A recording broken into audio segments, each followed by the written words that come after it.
ಶ್ರೀಗುರುಭ್ಯೋ ನಮಃ. ಹರಿ ಓಂ. ಜನ್ಮಾದ್ಯಸ್ಯ ಯತೋನ್ಭಯಾದಿತರತಶ್ಚಾರ್ಥೇಷ್ವಭಿಜ್ಞಸ್ವರಾಟ್ ತೇನೇ ಬ್ರಹ್ಮ ಹೃದಯ ಆದಿಕವಯೇ ಮುಹ್ಯಂತಿ ಯಂ ಸೂರಯಃ ತೇಜೋ ವಾರಿಮೃದಾಂ ಯಥಾ ವಿನಿಮಯೋ ಯತ್ರ ತ್ರಿಸರ್ಗೋ ಮೃಷಾ ಧಾಮ್ನಾ ಸ್ವೇನ ಸದಾ ನಿರಸ್ತಕುಹಕಂ ಸತ್ಯಂ ಪರಂ ಧೀಮಹಿ ಜಯತಿ ಹರಿರಚಿಂತ್ಯ ಸರ್ವದೇವೈಕವಂದ್ಯಃ ಪರಮಗುರುರಭೀಷ್ಟಾವಾಪ್ತಿತಃ ಸಜ್ಜನಾನಾಂ ನಿಖಿಲಗುಣಗಣಾರುಡೋ ನಿತ್ಯನಿರ್ಮುಕ್ತದೋಷಃ ಸರಸಿಜನೇನೋऽಸೌ ಶ್ರೀಪತಿರ್ಮಾನದೋ ನಃ. ನಾರಾಯಣಂ ಸುರಗುರುಂ ಜಗದೇಕನಾಥಂ ಭಕ್ತಪ್ರಿಯಂ ಸಕಲಲೋಕನಮಸ್ಕೃತಂ ಚ ತ್ರೈಗುಣ್ಯವರ್ಜಿತಮಜಂ ವಿಭುವಾದ್ಯಮೀಶಂ ವಂದೇ ಭವಘ್ನಮರಾಸುರಸಿದ್ಧವಂದ್ಯಂ. ಚಕ್ರಂ ಯಸ್ಯ ಭುಜಾಗ್ರಮೇತ್ಯ ಲಲಿತಂ ವಿದ್ಯುತ್ಪ್ರಭಂ ರಾಜತೆ ಶಂಖೋ ಯಸ್ಯ ವಿರಾಜತೆ ಕರತಳೆ ಸಂಪೂರ್ಣಚಂದ್ರಪ್ರಭಃ. ಮಾಲಾ ಯಸ್ಯ ಸ ಚಂಪಕಾ ಸತಿಲಕಾ ಶಾಶೋಕನೀಲೋತ್ಪಲಾ ಸೋಸ್ಮಾನ್ ಪಾತು ಷಡರ್ಧವಿಕ್ರಮಗತಿಸ್ತ್ರೈಲೋಕ್ಯನಾಥೋ ಹರಿಃ. ಪ್ರಥಮೋ ಹನುಮಾನ್ ನಾಮ ದ್ವಿತೀಯೋ ಭೀಮ ಏವ ಚ ಪೂರ್ಣಪ್ರಜ್ಞತೃತೀಯಸ್ತು ಭಗವತ್ಕಾರಸಾಧಕಃ. ಕಾಮಧೇನುರ್ಯಥಾ ಪೂರ್ವಂ ಸರ್ವಾಭೀಷ್ಟಫಲಪ್ರದ ತಥಾ ಕಲೌ ವಾದಿರಾಜ ಶ್ರೀಪಾದೋ ಭೀಷ್ಟದಃ ಸತಾಂ. ಭವತಿ ಯದನುಭಾವಾದೇಡಮೋ ಕೋಪಿ ವಾಗ್ಮಿ ಜಡಮಿತಿರಪಿ ಜಂತುರ್ಜಾಯತೆ ಪ್ರಾಜ್ಞಮೌಲಿಃ. ಸಕಲವಚನಚೇತೋ ದೇವತಾ ಭಾರತೀ ಸಾ ಮಮ ವಚಸಿ ನಿಧತ್ತಾಂ ಸನ್ನಿಧಿಂ ಮಾನಸೇ ಚ. ನಾರಾಯಣಂ ನಮಸ್ಕೃತ್ಯ ನರಂ ಚೈವ ನರೋತ್ತಮಂ ದೇವೀಂ ಸರಸ್ವತೀಂ ವ್ಯಾಸಂ ತತೋ ಜಯಮುದೀರಯೇ. ಸ್ವಸ್ತ್ಯಸ್ತು ಸತಾಂ ಸನ್ಮಂಗಲಾನಿ ಭವಂತು. ಹರಿವಂಶದಲ್ಲಿ ಕೃಷ್ಣ ಬಲರಾಮರು ನಂದವ್ರಜದಲ್ಲಿ ಬೃಂದಾವನದಲ್ಲಿ ಓಡಾಡ್ತಾ ಇರುವಂತಹ ಚರಿತ್ರೆಯನ್ನು ಹೇಳ್ತಾ ಇದ್ದಾರೆ. ಆಗ ಅಲ್ಲಿಗೆ ಭರದ್ವಾಜರು ಬರ್ತಾರೆ. ಅವರು ಬಂದು ಕೃಷ್ಣನನ್ನು ಕುರಿತು ಪ್ರಾರ್ಥನೆಯನ್ನು ಮಾಡ್ತಾ ಇದ್ದಾರೆ. ನೀನು 10 ಅವತಾರಗಳಲ್ಲಿ ಒಂದೊಂದು ಕೆಲಸವನ್ನು ಮಾಡಿದವ ನೀನು ಅಂತ ಹೇಳಿ, ಜಮದಗ್ನಿಸುತೋ ಭೂತ್ವ ಹತವಾನ್ ಪಿತೃಘಾತಕಂ ಕಾರ್ತವೀರ್ಯಂ ಮಹಾತ್ಮಾನಂ ಸಕಲ ಕ್ಷತ್ರಕಂಟಕಂ ಅಂತ ಜಮದಗ್ನಿಯ ಮಗನಾಗಿ ಪರಶುರಾಮನಾಗಿ ಅವತಾರ ಮಾಡಿ ದುಷ್ಟ ಕ್ಷತ್ರಿಯರನ್ನೆಲ್ಲ ನೀನು ನಾಶ ಮಾಡಿದವ. ಹಾಗೆಯೇ ರಘೋರನ್ವಯಮಾಪನ್ನ ಸ್ವಮೇವ ಜಗದಾಂಬತೆ ಗತ್ವಾಬ್ಧೌ ಸೇತುನಾ ವಿಷ್ಣೋ ಲಂಕಾಂ ರಾವಣ ಪಾಲಿತಾಂ. ರಘುವಂಶದಲ್ಲಿ ಅವತಾರ ಮಾಡಿ ರಾಘವನಾಗಿ ಜಗತ್ಪತಿಯಾಗಿ ನೀನು ನೀರಿನಲ್ಲಿ ಸೇತುವೆಯನ್ನು ಕಟ್ಟಿ ರಾವಣ ಪಾಲಿತವಾದಂತಹ ಲಂಕಾನಗರಕ್ಕೆ ತೆರಳಿ ಅಂತಹ ರಾವಣಂ ಸಸುತಂ ಹತ್ವ ಮಗನ ಸಹಿತಾದಂತ ರಾವಣನನ್ನು ಕೊಂದಿದ್ಯಪ್ಪ. ಸಾನುಜಂ ಸಮಲಂ ಪ್ರಭೋ ನಿಷ್ಕಂಠಮಿಮ ಲೋಕಂ ಅಕರೋಃ ಪುರುಷೋತ್ತಮ. ತಮ್ಮನಾದ ಕುಂಭಕರ್ಣ, ಮಕ್ಕಳಾದ ಇಂದ್ರಜಿತು ಮೊದಲಾದವರನ್ನೆಲ್ಲ ಕುಡಿದ ರಾವಣನನ್ನು ನಾಶ ಮಾಡಿ ಸಮೂಲವಾಗಿ ನಿರ್ಮೂಲನ ಮಾಡಿ ಸಮಸ್ತ ಲೋಕಕ್ಕೆ ಯಾವುದೇ ಕಂಟಕವಿಲ್ಲದಂತಹ ಒಂದು ಆಡಳಿತ ಕೊಡುವಂತಹ ನೀನು ರಕ್ಷಣೆ ಮಾಡಿದವ ಜಗಸ್ವಾಮಿ ನೀನು ಅಂತ ಪ್ರಾರ್ಥನೆ ಮಾಡ್ತಾ ಇದ್ದಾರೆ. ಬಲೇರು ವಾಮನತಾಂಗತ್ವ ಮಹೀಮಾದಾಯ ಮಾಯಯ ದತ್ತಮಾಂ ಸ್ತ್ರಿದಶೇಂದ್ರಾಯ ಪಾತಾಳೇ ತಂ ಯದಿ ದಧಾಹ.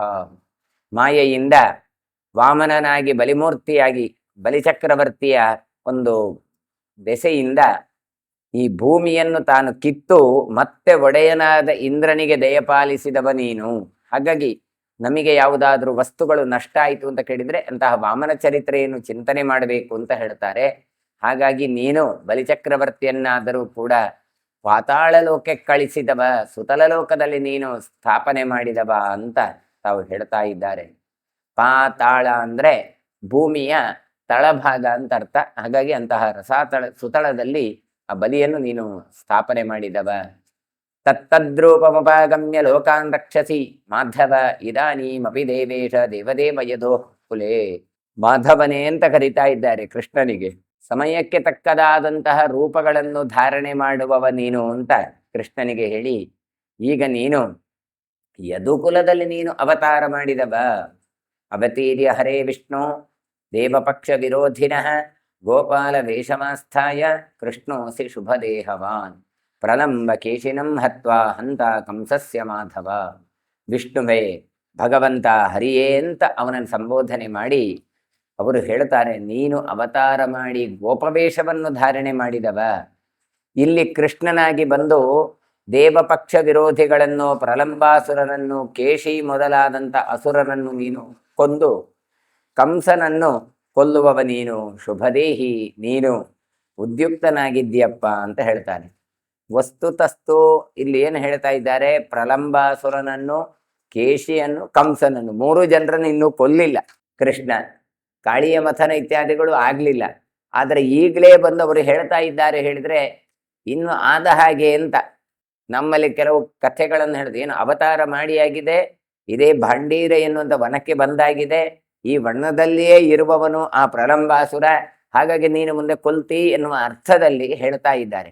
ಇವರೆಲ್ಲ ತ್ರಿಕಾಲಜ್ಞಾನಿಗಳು. ಅದು ಮಾತ್ರ ಅಲ್ಲ, ಒಂದು ಅರ್ಥದಲ್ಲಿ ಕೃಷ್ಣನಿಗೆ ನೆನಪಿಸ್ಲಿಕ್ಕೆ ಬಂದವರೋ ಎನ್ನುವ ಹಾಗೆ. ಅಂದ್ರೆ ಅದಿನ್ನ ಆದಾಗೆ ಬಿಡಿ ಅಂತ, ಇನ್ನು ಶುರುವಾಯಿತು ಅಂತ, ಶುರುವಾಯಿತು ಕೇಳಿದ್ರೆ ಅದು ಮುಗಿಯಿತು ಎನ್ನುವ ಅರ್ಥದಲ್ಲಿ ಹೇಳ್ತಾ ಇದ್ದಾರೆ. ಆ ಅರ್ಥದಲ್ಲಿ ಹೇಳ್ತಾ ಇದ್ದಾರೆ, ಇಂಥವರನ್ನು ನೀನು ನಾಶ ಮಾಡ್ತಿ ಅಂದ್ರೆ ನಾಶ ಮಾಡು ಎನ್ನುವಂಥ ಅಭಿಪ್ರಾಯವೂ ಇದರಲ್ಲಿ ಉಂಟು. ಅಂತೂ ಇವರು ಹೇಳ್ತಾ ಇದ್ದಾರೆ, ಅಹೋ ರಮ್ಯಮಿದಂ ವಿಷ್ಣೋರ್ ವಪುರ್ ನೀಲೋತ್ಪಲಚ್ಛವಿ ನೀಲಕುಂಚಿತ ಕೇಶಾಢ್ಯಂ ನೇಷಾಢ್ಯಂ ಮುನ್ನಿದ್ರ ಕಮಲೇಕ್ಷಣಂ ವನಮಾಲಾ ಕೃತೋರಸ್ಕಂ ರಜ್ಜು ಯಜ್ಞೋಪವೀತಿನಂ. ವಿಷ್ಣುವನ್ನು ಕರೆದು, ಕೃಷ್ಣನನ್ನು ಕರೆದು ಹೇಳ್ತಾರೆ, ನಿನ್ನ ಬಣ್ಣವೇ ಹಾಗೆ ನೀಲೋತ್ಪಲದಂತೆ, ಕಮಲದ ಹಾಗೆ, ರಾತ್ರಿ ಅರಳುವ ಕನ್ನೈದಿಲೆ ಹಾಗೆ ನಿನ್ನ ಶರೀರ ಅತ್ಯಂತ ರಮಣೀಯವಾದದ್ದು, ನೀಲ ಬಣ್ಣದ ಕೇಶಗಳ ಸಮುದಾಯ ನಿನ್ನತ್ರ ಇರುವಂಥದ್ದು ಅಂತ. ಕೂದಲು ಕೂಡ ಬೇಕಾದಷ್ಟು ಪ್ರಭೂತವಾದ ಕೂದಲು ಇತ್ತು, ಅದು ಮಕ್ಕಳಿಗೆ ಬಹಳ ಚಂದ ಕಾಣ್ತಾ ಇತ್ತು ಕೃಷ್ಣ. ಆಗ ತಾನೇ ಅರಳಿದ ಕಮಲದಂತೆ ಇರುವ ನಿನ್ನ ಕಣ್ಣು ಅಂತ ಹೇಳ್ತಾರೆ. ಅಂತಹ ನೀನು ಮುನ್ನಿದ್ರ ಕಮಲೇಕ್ಷಣಂ ಅಂತ ಹೇಳ್ತಾರೆ. ಹಾಗೆ ವನಮಾಲೆಯಿಂದ ಅಲಂಕೃತವಾದಂತಹ ಎದೆ ಉಳ್ಳವ, ರಜ್ಜು ಮತ್ತೆ ಯಜ್ಞೋಪವೀತವನ್ನು ಧರಿಸಿದವ, ಹಗ್ಗ ಮತ್ತೆ ಜನಿವಾರವನ್ನು ಧರಿಸಿದವ ನೀನು. ಶಿಕ್ಯಾಲಂಬಿ ಘಟೀಕಕ್ಷಂ ಕರಿಶೋ ಪ್ರೋಕ್ಷಿತೋದರಂ ಕಿಂಕಿಣಿ ಜಾಲಸಂಚನ್ನ ಕಟಿಶೋಭಿಪ್ರಭಾಮಯಂ. ಇನ್ನು ಹೇಳ್ತಾರೆ, ಕರುಗಳನ್ನು ಕಟ್ಟುವ ಹಗ್ಗ ಉಂಟಲ್ಲ, ಅವುಗಳನ್ನು ನೀನು ಕಂಕುಳಲ್ಲಿ ಧರಿಸಿದವ. ಅಂದ್ರೆ ಇವ ಗೋಪಾಲಕ, ಹಾಗಾಗಿ ಅಲ್ಲಿದ್ದ ಹಗ್ಗಗಳನ್ನೆಲ್ಲ ತಾನು ಕಟ್ಟಿಕೊಂಡಿದ್ದಾನೆ. ಮೂಗುದಾರ ಕಟ್ಟುವ ಹಗ್ಗ, ಕುತ್ತಿಗೆಯಲ್ಲಿ ಕಟ್ಟುವ ಹಗ್ಗ ಎರಡನ್ನೂ ತಾನು ಕಟ್ಟಿಕೊಂಡಿದ್ದಾನೆ. ಅಷ್ಟು ಮಾತ್ರ ಅಲ್ಲ, ಮತ್ತೇನು ಮಾಡಿದ್ದಾನೆ, ಈ ಹಟ್ಟಿಯಲ್ಲಿರುವ ಗೊಬ್ಬರ ಅದು ಬೆರಣಿಯಾಗತ್ತೆ, ಒಣಗತ್ತೆ, ಅದರದ್ದು ಪೌಡರ್ ಏನುಂಟು ಅದೆಲ್ಲ ಮೈಗೆ ಅಂಟಿಕೊಂಡಿದೆ. ಹಾಗಾಗಿ ಸೆಗಣಿಯನ್ನೆಲ್ಲ ಮೆತ್ತಿಕೊಂಡವ ಅಂತ ಹೇಳ್ತಾರೆ ನೋಡಿ. ಕರೀಶ ಪ್ರೋಕ್ಷಿತೋದರಂ, ಹೊಟ್ಟೆಯಲ್ಲಿ ಮೈಯಲ್ಲಿ ಎಲ್ಲ ಸೆಗಣಿ ಅಂಟಿಕೊಂಡಿದೆ, ಒಣಗಿ ಹೋಗಿದೆ ಅದು. ಹಾಗಾಗಿ ಸೆಗಣಿಯ ಧೂಳನ್ನು ಮೈಗೆ ಅಂಟಿಕೊಂಡವ ನೀನು. ಅನೇಕ ಕಿಣಿಕಿಣಿ ಅಂತ ಶಬ್ದ ಮಾಡುವಂತಹ ಕಿಂಕಿಣಿಗಳನ್ನು, ಗೆಜ್ಜೆಗಳನ್ನು ತನ್ನ ಸೊಂಟದಲ್ಲಿ ನೀನು ಕಟ್ಟಿಕೊಂಡವ. ಸೊಂಟದಲ್ಲಿ ಉಡುದಾರ ಇದೆಲ್ಲ ಆಗುವಾಗ ಅದು ಕಿಣಿಕಿಣಿ ಅಂತ ಶಬ್ದ ಬರುತ್ತೆ, ಅಂಥದ್ದೆಲ್ಲ ನೀನು ಕಟ್ಟಿಕೊಂಡವ ಕೃಷ್ಣ. ದಾಮಕೀಲ ಸಮಾಸುಪ್ತ ಭುಜದ್ವಯ ವಿಭೂಷಿತಂ ವೇಣು ವೀಣಾರವಂ ಕುರ್ವನ್ ಪರ್ಣವಾದ್ಯ ಮನೋಹರಂ ಅಹೋ ಮನೋರಮಂ ರೂಪಂ ಪಶ್ಯಾಮಸ್ತವ ಮಾಧವ. ಮಾಧವ ಅಂತ ಕರೆದು ಹೇಳ್ತಾ ಇದ್ದಾರೆ. ಹಗ್ಗುವ ಮತ್ತೆ ಮೂಗುದಾರ ಇವುಗಳಿಂದ ಅಲಂಕೃತವಾದ 2 ಭುಜಗಳುಳ್ಳವ. ಅಂದ್ರೆ ಹೊಗಳಲ್ಲಿ ಆ ಹಗ್ಗಗಳನ್ನೆಲ್ಲ ಹಾಕಿಕೊಂಡು ಹೋಗಿದ್ದಾನೆ, ಕರುಗಳನ್ನು ಕಟ್ಟುವಂಥದ್ದು, ಮೂಗುದಾರವನ್ನು ಕಟ್ಟುವ ಹಗ್ಗಗಳನ್ನೆಲ್ಲ. ಹಾಗಾಗಿ ಹೇಳ್ತಾರೆ, ಇದು ಮಾತ್ರ ಅಲ್ಲ, ವೇಣು ವೀಣಾರವಂ, ವೇಣುವಾದನ ವೀಣಾವಾದನ ಇವುಗಳ ಶಬ್ದವನ್ನು ಮಾಡ್ತಾ ಇದ್ದಾನೆ ಕೃಷ್ಣ. ಇನ್ನು ಪರ್ಣವಾದ್ಯಗಳನ್ನು ಊದ್ತಾನೆ. ಪರ್ಣವಾದ್ಯ ಮನೋಹರಂ, ಎಲೆಯಿಂದ ಮಾಡುವಂತಹ ವಾದ್ಯಗಳು, ಪೀಪಿ ಇತ್ಯಾದಿಗಳನ್ನು, ಇದನ್ನೆಲ್ಲ ನೀನು ಮಾಡ್ತಾ ಮನೋಹರವಾಗಿ ಮನಗುತ್ತಾ ಇದ್ದೀಯಪ್ಪ. ನಿನ್ನ ಅದ್ಭುತವಾದಂಥ ಈ ಗೋಪಾಲ ರೂಪವನ್ನು ನಾವು ಕಾಣ್ತಾ ಇದ್ದೇವೆ ಅಂತ ಹೇಳಿ ಆ ಋಷಿಗಳು ತಾವು ಸ್ತೋತ್ರ ಮಾಡ್ತಾ ಇದ್ದಾರೆ. ಗೋಪಾಲಾಸ್ತೆ ಚಿರಂ ಧನ್ಯ ಯೇ ರೂಪಮಿದಮೀದೃಶಂ ಪಶ್ಯಂತೆ ನಿತ್ಯಶೋ ವಿಷ್ಣು ನಮಸ್ತೆ ಪುರುಷೋತ್ತಮ. ಅವರು ಹೇಳ್ತಾರೆ, ಪುರುಷೋತ್ತಮ ನಿನಗೆ ನಮಸ್ಕಾರ. ಯಾವಾಗಲೂ ಕೂಡ ಪುರುಷೋತ್ತಮನಾಗಿ ನಿಂತವ, ಉತ್ತಮ ಪುರುಷಸ್ತ್ವನ್ಯ ಅಂತೆಲ್ಲ ಹೇಳಿದ ಹಾಗೆ ನಿನಗೆ ನಮಸ್ಕಾರ. ಯಾವ ರೂಪವನ್ನು ಧರಿಸಿದ್ದಿ ಇಲ್ಲಿ ಕೇಳಿದ್ರೆ ಹೇಳ್ತಾ ಇದ್ದಾರೆ, ಗೋಪರೂಪ, ದನಗಳನ್ನು ಮೇಯಿಸುವಂತಹ ರೂಪವನ್ನು ನೀನು ಹಾಕಿಕೊಂಡಿದ್ದಿ, ಕಟ್ಟಿಕೊಂಡಿದ್ದಿ. ಪಶ್ಯಂತಿ ನಿತ್ಯಶೋ, ನಿತ್ಯ ಈ ಗೋಪಾಲಕರು ನಿನ್ನ ಈ ರೂಪವನ್ನು ಕಾಣ್ತಾ ಇದ್ದಾರೆ. ಋಷಿಗಳಾದ ನಾವೆಲ್ಲ ಧ್ಯಾನ ಮಾಡುವಾಗ ಧ್ಯಾನದಲ್ಲಿ ಕಾಣ್ತೇವೆ, ಆದರೆ ಗೋಪಾಲಕರ ಹಾಗೆಲ್ಲ ನಿನ್ನ ಒಟ್ಟಿಗೆ ಆಡ್ತಾ ಇದ್ದಾರೆ. ಹಾಗಾಗಿ ಅಂತಹ ರೂಪ ನಿಂದು ಉಂಟಲ್ಲ, ಇದನ್ನು ನೋಡ್ತಾ ಇರುವ ಅವರೇ ಧನ್ಯರು. ಯಾವಾಗಲೂ ನಿನ್ನ ಒಟ್ಟಿಗೆ ನೋಡುವ ಭಾಗ್ಯವನ್ನು ಅವರು ಪಡೆದಿದ್ದಾರಲ್ಲ.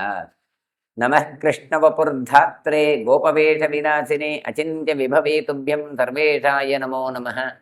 ಇನ್ನು ಗೋಪವೇಷದಿಂದ ಅನೇಕ ಚೇಷ್ಟೆಗಳನ್ನು ಮಾಡ್ತಾ ಇದ್ಯಪ್ಪ. ಕೃಷ್ಣ ರೂಪವನ್ನು ಧರಿಸಿದ್ದಿ, ಕಪ್ಪಗಿನ ರೂಪವನ್ನು ಧರಿಸಿದ್ದಿ, ಜೊತೆಗೆ ದನಗಳ ಒಟ್ಟಿಗೆ ಇರುವ ನೀನು ಸರ್ವೇಶ, ಊಹಿಸ್ಲಿಕ್ಕೆ ಸಾಧ್ಯವಿಲ್ಲದಂತಹ ವೈಭವಗಳನ್ನು ನೀನು ಇದ್ದವ.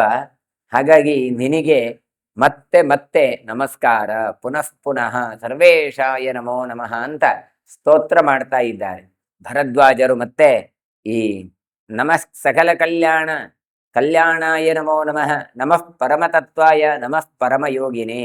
ಪರಮಯೋಗಿಗಳಿಗೂ ಕೂಡ ಪರಮತತ್ವ ಎನಿಸಿದವ ನೀನು.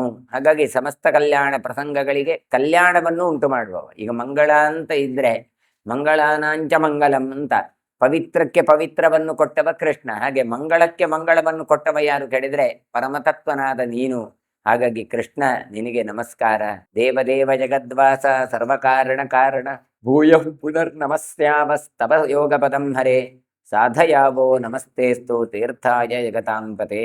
ದೇವದೇವ ಅಂತ ಇವನನ್ನು ಕರಿತಾ ಇದ್ದಾರೆ ಕೃಷ್ಣನನ್ನು. ನೋಡ್ಲಿಕ್ಕೆ 7 ವರ್ಷದ ಪುಟ್ಟ ಮಗು, ಆದರೆ ಇವರು ಹೇಳ್ತಾ ಇದ್ದಾರೆ ಜಗದಂತರ್ಯಾಮಿ ನಿಂತವ, ಸಮಸ್ತ ಕಾರಣಗಳಿಗೂ ಏನಾದ್ರೂ ಒಂದು ಕಾರಣ ಉಂಟು ಹೇಳಿದ್ರೆ ಅದಕ್ಕೂ ಕಾರಣನಾದವ ನೀನು ಭಗವಂತ. ಹಾಗಾಗಿ ಯೋಗ ಪದವನ್ನು ನೀನೇ ಹೇಳ್ತಾ, ಯೋಗ ಪದಂ ಹರೇ, ಯೋಗ ಪದವನ್ನು ಮತ್ತೆ ಮತ್ತೆ ಸಾಧಿಸ್ತಾ ಇದ್ದೇವೆ. ಅಂದ್ರೆ ಯೋಗ ಅಂದ್ರೆ ಕೂಡಿಸುವುದು ಅಂತ ಅರ್ಥ. ಹಾಗಾಗಿ ಎಲ್ಲವಲ್ಲಿಯೂ ಎಲ್ಲ ಕರ್ಮಗಳನ್ನು ಎಲ್ಲರ ವ್ಯವಸ್ಥೆಗಳನ್ನು ಕೂಡಿಸಿದವ ನೀನು, ಜಗತ್ಪತಿ ನೀನು. ಹೇಳಿ ತೀರ್ಥಾಯ ಜಗತಾಂಪತೆ, ತೀರ್ಥರೂಪನಾದ ನಿನಗೆ ಮತ್ತೆ ಮತ್ತೆ ನಮ್ಮ ತೀರ್ಥ ಅಂದ್ರೆ ದಾಟಿಸುವುದು ಅಂತ ಅರ್ಥ. ಹಾಗಾಗಿ ನಮ್ಮನ್ನೆಲ್ಲ ದಾಟಿಸುವವ ನೀನು ಸಂಸಾರ ಸಾಗರದಿಂದ. ಅಂತಹ ಕೃಷ್ಣ ನಿನಗೆ ನಮಸ್ಕಾರ. ಹೀಗೆ ವೈಶಂಪಾಯನರು ಹೇಳ್ತಾರೆ.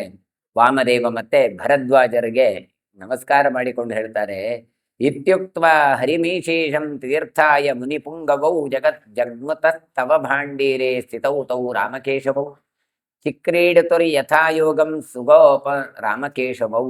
ವಾಮದೇವ ಮತ್ತೆ ಭರದ್ವಾಜರು ಭಗವಂತನನ್ನು ಈ ರೀತಿಯಾಗಿ ಕೊಂಡಾಡಿ ಪ್ರಾರ್ಥನೆ ಮಾಡಿ ಆಮೇಲೆ ತೀರ್ಥ ಸ್ನಾನಕ್ಕೆ ಹೊರಟು ಹೋದ್ರಲ್ಲ. ಭಾಂಡೀರ ವನದಲ್ಲಿ ರಾಮ ಮತ್ತೆ ಕೃಷ್ಣರು ಅಂದ್ರೆ ಬಲರಾಮ ಮತ್ತೆ ಕೃಷ್ಣರು ಗೋಪಬಾಲಕರೊಟ್ಟಿಗೆ ಕೂಡಿಕೊಂಡು ಅನೇಕ ವಿಧವಾದಂತಹ ಆಟಗಳನ್ನು ಆಡಿದರು. ಚಿಕ್ರತುರ್ಯಥಾಯೋಗಂ, ಹಾಗಾಗಿ ಆಟಗಳನ್ನು ಆಡ್ತಾ ಇದ್ದಾರೆ. ತಂ ಕ್ರೀಡಮಾನಂ ಗೋಪಾಲಾಹ ಕೃಷ್ಣಂ ಭಾಂಡೀರವಾಸಿನಂ ರಮಯಂತಿ ಸ್ಮ ಬಹವೋ ವನ್ಯೈಃ ಕ್ರೀಡನಕೈಸ್ತಥಾ. ಆಟ ಆಡುತ್ತಾ ಇರುವಾಗ ಭಾಂಡೀರವಾಸಿಯಾದವನು ಯಾರು ಕೇಳಿದ್ರೆ ಕೃಷ್ಣ. ಹಾಗಾಗಿ ಕೃಷ್ಣನನ್ನು ಗೋಪಾಲಕರು ಅನೇಕ ವಿಧವಾದ ಕಾಡಿನಲ್ಲಿ ದೊರಕುವಂತಹ ಆಟಿಕೆಗಳಿಂದ ಸಂತೋಷ ಪಡಿಸ್ತಾ ಇದ್ದಾರೆ. ಕೃಷ್ಣನ ಹತ್ರ ಬಂದು ಕೃಷ್ಣ ಬಾ ಅದು ಆಟ ಆಡುವ ಇದು ಆಟ ಆಡುವ ಅಂತ ಹೇಳಿ ಯಾವುದರಲ್ಲಿ ಆಟ ಆಡ್ತಾ ಇದ್ರು ಕೇಳಿದ್ರೆ ಕ್ರೀಡನ ಕೈಹಿ ವನ್ಯೈಹಿ ಕ್ರೀಡನ ಕೈ, ಕಾಡಿನಲ್ಲಿ ದೊರಕುವ ಆಟಿಕೆಗಳಿಂದ. ಇವತ್ತು ನಾವೆಲ್ಲ ಅಂಗಡಿಗಳಿಂದ ಆಟಿಕೆಗಳನ್ನು ತರ್ತಾ ಇದ್ದೇವೆ, ಆದರೆ ಹಿಂದೆ ಎಲ್ಲ ಹೇಗೆ ಕೇಳಿದ್ರೆ ಅಲ್ಲಿಯೇ ಇದ್ದದ್ದು. ಕೆಲವು ಸಲ ಮಕ್ಕಳಿಗೆ ಆಟ ಆಡ್ಲಿಕ್ಕೆ ಏನು ಬೇಡ, ಖಾಲಿಯಾದ ಬೆಂಕಿ ಬೆಟ್ಟಿಗೆ ಇದ್ರೆ ಸಾಕು, ಅದನ್ನು ಬೂ ಅಂತ ರೈಲ್ನಾಗೆ ಆಟ ಆಡ್ತಾ ಇದ್ರು. ಅದೇ ರೀತಿಯಾಗಿ ಇವರು ಕಾಡಿನಲ್ಲಿದ್ದಂಥ ವಸ್ತುಗಳಿಂದಲೇ ಕೃಷ್ಣ ಬಲರಾಮರನ್ನು ಮೆಚ್ಚಿಸುವ ಕೆಲಸವನ್ನು ಗೋಪಾಲಕರು ಮಾಡ್ತಾ ಇದ್ರು. ಕೃಷ್ಣ ಬಲರಾಮರಿಗೂ ಕೂಡ ಬಹಳ ಆನಂದ ಆಗ್ತಾ ಇತ್ತು. ಅನ್ಯೇ ಸ್ಮ ಪರಿಗಾಯಂತಿ ಗೋಪಾ ಮುದಿತಮಾನಸಾಹ ಗೋಪಾಲಾಹ ಕೃಷ್ಣಮೇವಾನ್ಯೇ ಗಾಯಂತಿ ಸ್ಮರತಿ ಪ್ರಿಯಾಹ. ಅತ್ಯಂತ ಸಂತುಷ್ಟರಾದಂತಹ ಗೋಪಕುಮಾರರು ಕೃಷ್ಣನ ವಿಷಯವಾಗಿ ಅಂದ್ರೆ ಅವ ಮಾಡಿದ ಇಷ್ಟರವರೆಗೆ ಮಾಡಿದ ಯಾವ ಲೀಲೆಗಳುಂಟು ಅದನ್ನೆಲ್ಲ ಅವರು ಸ್ತೋತ್ರ ಮಾಡ್ತಾ ಇದ್ರು ಅಂತ ಹೇಳ್ತಾರೆ. ಎಲ್ಲ ಗೋಪಾಲಕರಿಗೂ ಕೂಡ ಕೃಷ್ಣನನ್ನು ಸ್ತೋತ್ರ ಮಾಡುವುದು ಕೇಳಿದ್ರೆ ಆನಂದ ಅಂತ, ಕೃಷ್ಣನನ್ನು ಹೊಗಳೋದು ಕೇಳಿದ್ರೆ ಅವರಿಗೆ ಬಹಳ ಖುಷಿ. ಆ ಕಾಲದಲ್ಲಿ ಕೃಷ್ಣ ಎಲ್ರಿಗೂ ಕೂಡ ಹೀರೋ ಆಗಿದ್ದ. ಹಾಗಾಗಿ ಎಲ್ಲರೂ ಕೂಡ ಗಾಯಂತಿ ಸ್ಮರತಿ ಪ್ರಿಯಾಹ, ಅವರೆಲ್ಲ ಹಾಡಾಡ್ತಾ ಇದ್ರು ಕೃಷ್ಣನ ಬಗ್ಗೆ. ತೇಷಾಂ ಸ ಗಾಯತಾಮೇವ ಬಾಧಯಾಮಾಸ ವೀರ್ಯವಾನ್ ಪರ್ಣವಾದ್ಯಂತರೇ ವೇಣಂ ತುಂಬಿ ವೀಣಾಂ ಚ ತತ್ರಃ. ಅನೇಕ ಭಗವಾಗಿ ನಾಮ ಸಂಕೀರ್ತನೆಗಳನ್ನು ಗೋಪಾಲಕರು ಮಾಡ್ತಾ ಇದ್ರಂತೆ. ಕೃಷ್ಣನನ್ನು ಮಾತ್ರ ಅಲ್ಲ, ಬೇರೆ ಬೇರೆ ಅವತಾರದಲ್ಲಿರುವಂತಹ ರೂಪಗಳನ್ನು ಭಗವಂತನ ಚಿಂತನೆಯನ್ನು ಮಾಡ್ತಾ ಇದ್ರು. ಅವರಿಗೂ ಕೂಡ ಅಷ್ಟೇ ಭಜನೆ ಮಾಡೋದು ಕೇಳಿದ್ರೆ ಬಹಳ ಆನಂದ ದೊರಕ್ತಾ ಇತ್ತು. ಕೃಷ್ಣ ಏನು ಮಾಡ್ತಾ ಇದ್ದಾಗ ಪರ್ಣವಾದ್ಯಾಂತರೇವೇನು ಗೋಪಾಲಕರು ಹೇಳುವಾಗ ಕೃಷ್ಣ ಸರ್ವಸಮರ್ಥನಾದವ ಪಕ್ಕದಲ್ಲೇ ಇದ್ದುಕೊಂಡು ತನ್ನನ್ನು ತಾನು ತೊಡಗಿಸಿಕೊಳ್ತಾ ಇದ್ದ ಅವರ ಹಾಡಿಗೆ ಇಲ್ಲ ಅಂತ. ಏನು ಮಾಡಿದ? ಪರ್ಣವಾದ್ಯದಲ್ಲಿ ಅವರು ಹಾಡುವ ಹಾಡುಗೆ ತಾನು ಹಾಡಾಡ್ತಾ ಇದ್ದಂತೆ. ವೇಣು ಕೆಲವು ಸಲ ಬಾರಿಸ್ತಾ ಇದ್ದ, ಕೊಳಲನ್ನು ಬಾರಿಸ್ತಾ ಇದ್ದ, ಕೆಲವು ಸಲ ವೀಣಾಧ್ವನಿಯನ್ನು ಮಾಡ್ತಾ ಇದ್ದ. ಹೀಗೆ ಪ್ರತಿಯೊಂದನ್ನು ಕೂಡ ಕೃಷ್ಣ ತಾನೂ ಕೂಡ ಅವರೊಟ್ಟಿಗೆ ಗೋಪಾಲಕರೊಟ್ಟಿಗೆ ಸೇರಿಕೊಂಡು ತನ್ನ ಮಹಿಮೆಯನ್ನು ತಾನೇ ಅದನ್ನು ಹಾಡ್ತಾ ಇದ್ದ. ಕದಾಚಿತ್ ಚಾರಯನ್ನೇವ ಗಾಸ್ ಸವೃಷೇ ಭೇಕ್ಷಣ ಜಗಾಮ ಯಮುನಾ ತೀರಂ ಲತಾಲಂಕೃತ ಪಾದಪಂ ಕ್ರೌಂಚ ಪದ್ಮೋತ್ಪಲಾಕೀರ್ಣಂ ದದರ್ಶ ಯಮುನಾ ನದೀಂ. ಒಂದು ಬಾರಿ ಕೃಷ್ಣ ಏನು ಮಾಡ್ತಾನೆ ಕೇಳಿದ್ರೆ, ಗೋವುಗಳನ್ನು ತಾನು ರಕ್ಷಣೆ ಮಾಡ್ತಾ ಇದ್ದ. ಗೋವುಗಳನ್ನು ಮಾತ್ರ ಅಲ್ಲ, ವೃಷಭಗಳನ್ನು, ಎತ್ತುಗಳನ್ನು ಕೂಡ ರಕ್ಷಣೆ ಮಾಡುವುದರಲ್ಲೇ ಆಸಕ್ತನಾಗಿದ್ದ. ಕದಾಚಿತ್ ಚಾರಯನ್ನೇಷ, ಅವುಗಳನ್ನು ಮೇಯಿಸ್ತಾ ಯಮುನಾ ತೀರಕ್ಕೆ ಬಂದ. ಯಮುನಾ ನದಿ ಇದೆ, ಅದರ ತೀರಕ್ಕೆ ದನಗಳನ್ನೆಲ್ಲ ಕರ್ಕೊಂಡು ಬಂದಿದ್ದಾನೆ. ಯಮುನಾ ನದಿ ಹೇಗೆ ಉಂಟು? ಅಕ್ಕಪಕ್ಕದಲ್ಲಿ ಒಳ್ಳೆ ಮರಗಳುಂಟು. ಯಾಕೆ? ನೀರಿದ್ದದ್ರಿಂದ. ನೀರಿನ ಒಟ್ಟಿಗೆ ಬೆಳೆಯುವಂತ ಗಿಡಗಳು, ಅಲ್ಲಿ ಮರ ಮಾತ್ರ ಅಲ್ಲ, ಮರದಲ್ಲಿ ಲತೆಗಳು ಅಂಟಿಕೊಂಡಿದ್ದು ಹೇಳ್ತಾರೆ. ಅಲಂಕೃತ ಲತೆಗಳಿಂದ ಅಲಂಕರಿಸಲ್ಪಟ್ಟ ಮರಗಳು. ಹಾಗಾಗಿ ಒಳ್ಳೆ ಹಸಿರಾಗಿತ್ತು. ಅಲ್ಲಿ ಶ್ರೇಷ್ಠವಾದ ತೀರಾಗಿತ್ತು. ಅಲ್ಲಿ ಕ್ರೌಂಚ ಪಕ್ಷಿಗಳು, ಪದ್ಮ ಪುಷ್ಪಗಳು, ಇವುಗಳಿಂದೆಲ್ಲ ತುಂಬಿದ ಯಮುನಾ ನದಿಯನ್ನು ಕೃಷ್ಣ ಕಾಣ್ತಾನೆ. ತರಂಗ ಪಾಂಗ ಕುಟಿಲಾಂ ವಾರಿಸ್ಪರ್ಶ ಸುಖಾನಿಲಾಂ ತಾಂಚ ಪದ್ಮೋತ್ಪಲವತೀಂ ದದರ್ಶ ಯಮುನಾಂ ನದೀಂ. ಯಮುನಾ ನದಿಯ ನೀರು, ಆ ತರಂಗಗಳು ಆ ತೀರವನ್ನು ಮುಟ್ಟುತ್ತಾ ಇತ್ತು. ಅಂದ್ರೆ ಏನು? ಅಲೆ ಬರ್ತಾ ಇತ್ತು. ದೊಡ್ಡ ನದಿ ಯಮುನಾ, ಹಾಗಾಗಿ ಸಮುದ್ರದ ಹಾಗೆ ಅಲೆ ಬಂದು ಅದು ದಡವನ್ನು ಮುಟ್ಟುತ್ತಾ ಇತ್ತು. ಆ ನದಿಯ ಮೇಲೆ ಬೀಸುವ ಗಾಳಿ ಉಂಟಲ್ಲ, ಅದು ಸುಖ ಸ್ಪರ್ಶವಾಗಿತ್ತು. ವಾರಿಸ್ಪರ್ಶ ಸುಖಾನಿಲಾಂ ಅಂದ್ರೆ ತಂಪಾಗ್ತಾ ಇತ್ತು. ಗಾಳಿ ಬರಬೇಕಾದ್ರೆ ನೀರಿನ ಮೇಲೆ ಬೀಸಿಕೊಂಡು ಬಂದದ್ರಿಂದ ತಣ್ಣಗಿನ ಗಾಳಿ ಬಂದು ಬಹಳ ಆನಂದವನ್ನು ಉಂಟು ಮಾಡ್ತಾ ಇತ್ತು. ಅಷ್ಟು ಮಾತ್ರ ಅಲ್ಲ, ಯಮುನಾ ನದಿಯಲ್ಲಿ ಪದ್ಮೋತ್ಪಲವತಿ ಅಂತ ಕಮಲಗಳು ಅಲ್ಲಲ್ಲಿ ಅರಳಿ, ಹಾಗಾಗಿ ನೋಡ್ಲಿಕ್ಕೂ ಬಹಳ ಚಂದ ಇತ್ತು. ಅವುಗಳ ಗಂಧ, ಅವುಗಳದ್ದು ಪರಿಮಳ, ಮತ್ತೆ ಜೊತೆಗೆ ಅವುಗಳದ್ದು ತಂಪು, ಇದು ಅಲ್ಲಿ ಅನುಭವಕ್ಕೆ ಬರ್ತಾ ಇತ್ತು ಅಂತ ಹೇಳ್ತಾರೆ. ಕೃಷ್ಣ ಅಂತಹ ಯಮುನಾ ನದಿಯನ್ನು ಕಾಣ್ತಾನೆ. ಸುತೀರ್ಥಾಂ ಸ್ವಾದು ಸಲಿಲಾಂ ಹೃದನೀಂ ವೇಗಗಾಮಿನೀಂ ತೋಯವಾತೋದ್ಧತೆ ವೇಗೈಹಿ ಅವನಾಪಿತ ಮಾದಪಾಂ. ಪರಮ ಪವಿತ್ರವಾದ ತೀರ್ಥ ಅದು ಯಮುನಾ ನದಿ ಅಂತ. ಹಾಗಾಗಿ ಸ್ವಾದುಭರಿತವಾದ ನೀರು ಬಹಳ ರುಚಿ ಇತ್ತು ಹೇಳ್ತಾರೆ. ಸ್ವಾದು ಸಲಿಲಾಂ, ಅದು ಕಾಡಿನ ಮಧ್ಯದಲ್ಲಿ ಬಂದಂತಹ ಯಮುನಾ ನದಿ. ಹಾಗಾಗಿ ಒಳ್ಳೆಯ ಶುದ್ಧವಾದ ನೀರಾಗಿತ್ತು. ಅನೇಕ ಹೃದಿನೀಂ ಶೋಭಾಯಮಾನವಾದಂಥ ಸರೋವರಗಳನ್ನು ಕೊಂದಿತ್ತು. ಅಂದ್ರೆ ಅಲ್ಲಲ್ಲಿ ನದಿಯಲ್ಲಿ ಮಡುಗಳು, ಅಂತಹ ಮಡುಗಳು, ನೀರು ವೇಗವಾಗಿ ಬರ್ತಾ ಇತ್ತು.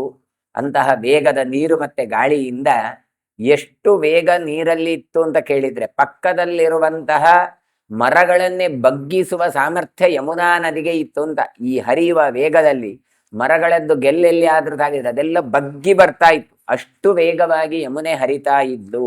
ಆ ಯಮುನಾ ನದಿಯನ್ನು ಬಹಳವಾಗಿ ವರ್ಣಿಸ್ತಾರೆ. ಹಂಸ ಕಾರಂಡ ಓದ್ರಷ್ಟಾಂ ಸಾರಸೈಶ್ಚ ವಿನಾದಿತಾಂ ಅನ್ಯೋನ್ಯ ಮಿಥುನಶ್ಚೈವ ಸೇವಿತಾಂ ಮಿಥುನಾಚರೈಹಿ. ಹಂಸ ಪಕ್ಷಿಗಳು, ಕಾರಂಡ ಪಕ್ಷಿಗಳು, ಇವುಗಳೆಲ್ಲ ಅಲ್ಲಿ ಶಬ್ದವನ್ನು ಉಂಟು ಮಾಡ್ತಾ ಇತ್ತು ಅಂತ ಹೇಳ್ತಾರೆ. ಅಲ್ಲಿ ಹಕ್ಕಿಗಳು ಓಡಾಡ್ತಾ ಇತ್ತು. ಹಾಗಾಗಿ ಸಾರಸ ಪಕ್ಷಿಗಳು ಅಲ್ಲಿ ಇತ್ತು. ಅದೆಲ್ಲ ಒಂದೊಂದು ರೀತಿಯಾದಂತಹ ಯಮುನಾ ನದಿಯಲ್ಲಿರುವಂತಹ ಪಕ್ಷಿಗಳು, ಅವುಗಳ ಶಬ್ದವನ್ನು ಮಾಡ್ತಾ ಇತ್ತು. ಅಷ್ಟೇ ಅಲ್ಲ, ಅನ್ಯೋನ ಮಿಥುನಶ್ಚೈವ, ಪರಸ್ಪರ ಪ್ರೀತಿ ಪ್ರಣಯಗಳನ್ನು ಅವುಗಳು ತೋರಿಸ್ತಾ ಇತ್ತು. ಅನೇಕ ಪಕ್ಷಿಗಳಿತ್ತು, ಅವುಗಳು ಅನೇಕ ಪ್ರೀತಿ ಪ್ರಣಯಗಳನ್ನು ತೋರಿಸ್ತಾ ಇತ್ತು. ಜಲಜೈಹಿ ಪ್ರಾಣಿಭಿಹಿ ಕೀರ್ಣಾಂ ಜಲಜೈರ್ಭೂಷಿತಾಂ ಗುಣೈಹಿ ಜಲಜೈಹಿ ಕುಸುಮೈಶ್ಚಿತ್ರಾಂ ಜಲಜೈರ್ ಹರಿತೋದಕಾಂ. ಇನ್ನು ಆ ಯಮುನಾ ನದಿ ಹೇಗಿತ್ತು ಕೇಳಿದ್ರೆ, ಜಲಜೈಹಿ ನೀರಿನಲ್ಲಿರುವಂತ ಪ್ರಾಣಿಗಳಿಂದ ಶೋಭಿಸ್ತಾ ಇತ್ತು. ಕೇವಲ ನೀರು ಮಾತ್ರ ಇದ್ರೆ ಅದು ಶೋಭೆ ಅಲ್ಲ, ಚಂದ ಅಲ್ಲ. ಮತ್ತೇನು ಕೇಳಿದ್ರೆ, ನೀರಿನಲ್ಲಿರುವಂತ ಪ್ರಾಣಿಗಳೇ ಇರ್ತಾವೆ, ಕೆಲವು ಮೊಸಳೆ, ಮೀನುಗಳು, ಇವುಗಳೆಲ್ಲ ಇತ್ತು.